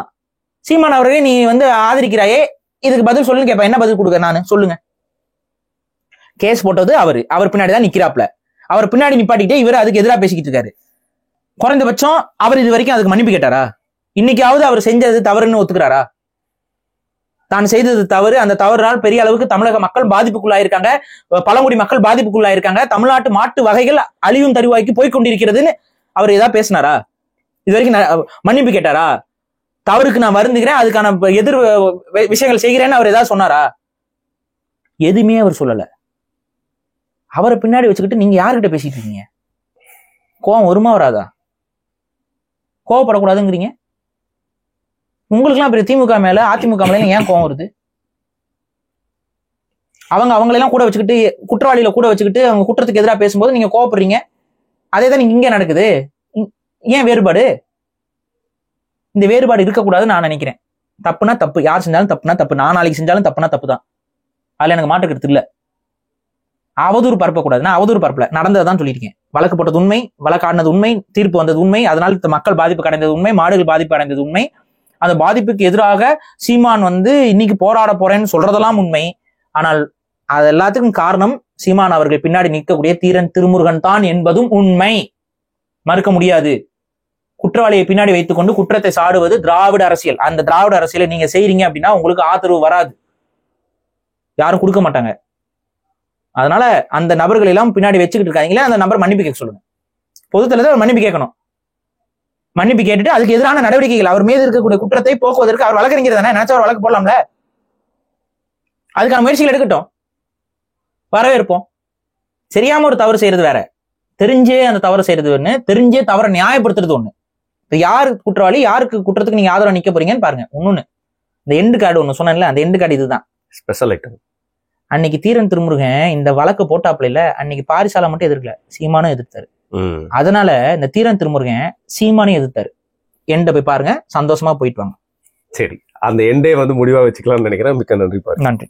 எப்படி அண்ணன் சீமான் அவர்கள் அவர் ஒரு அறிக்கை வேற விட்டுருக்காரு.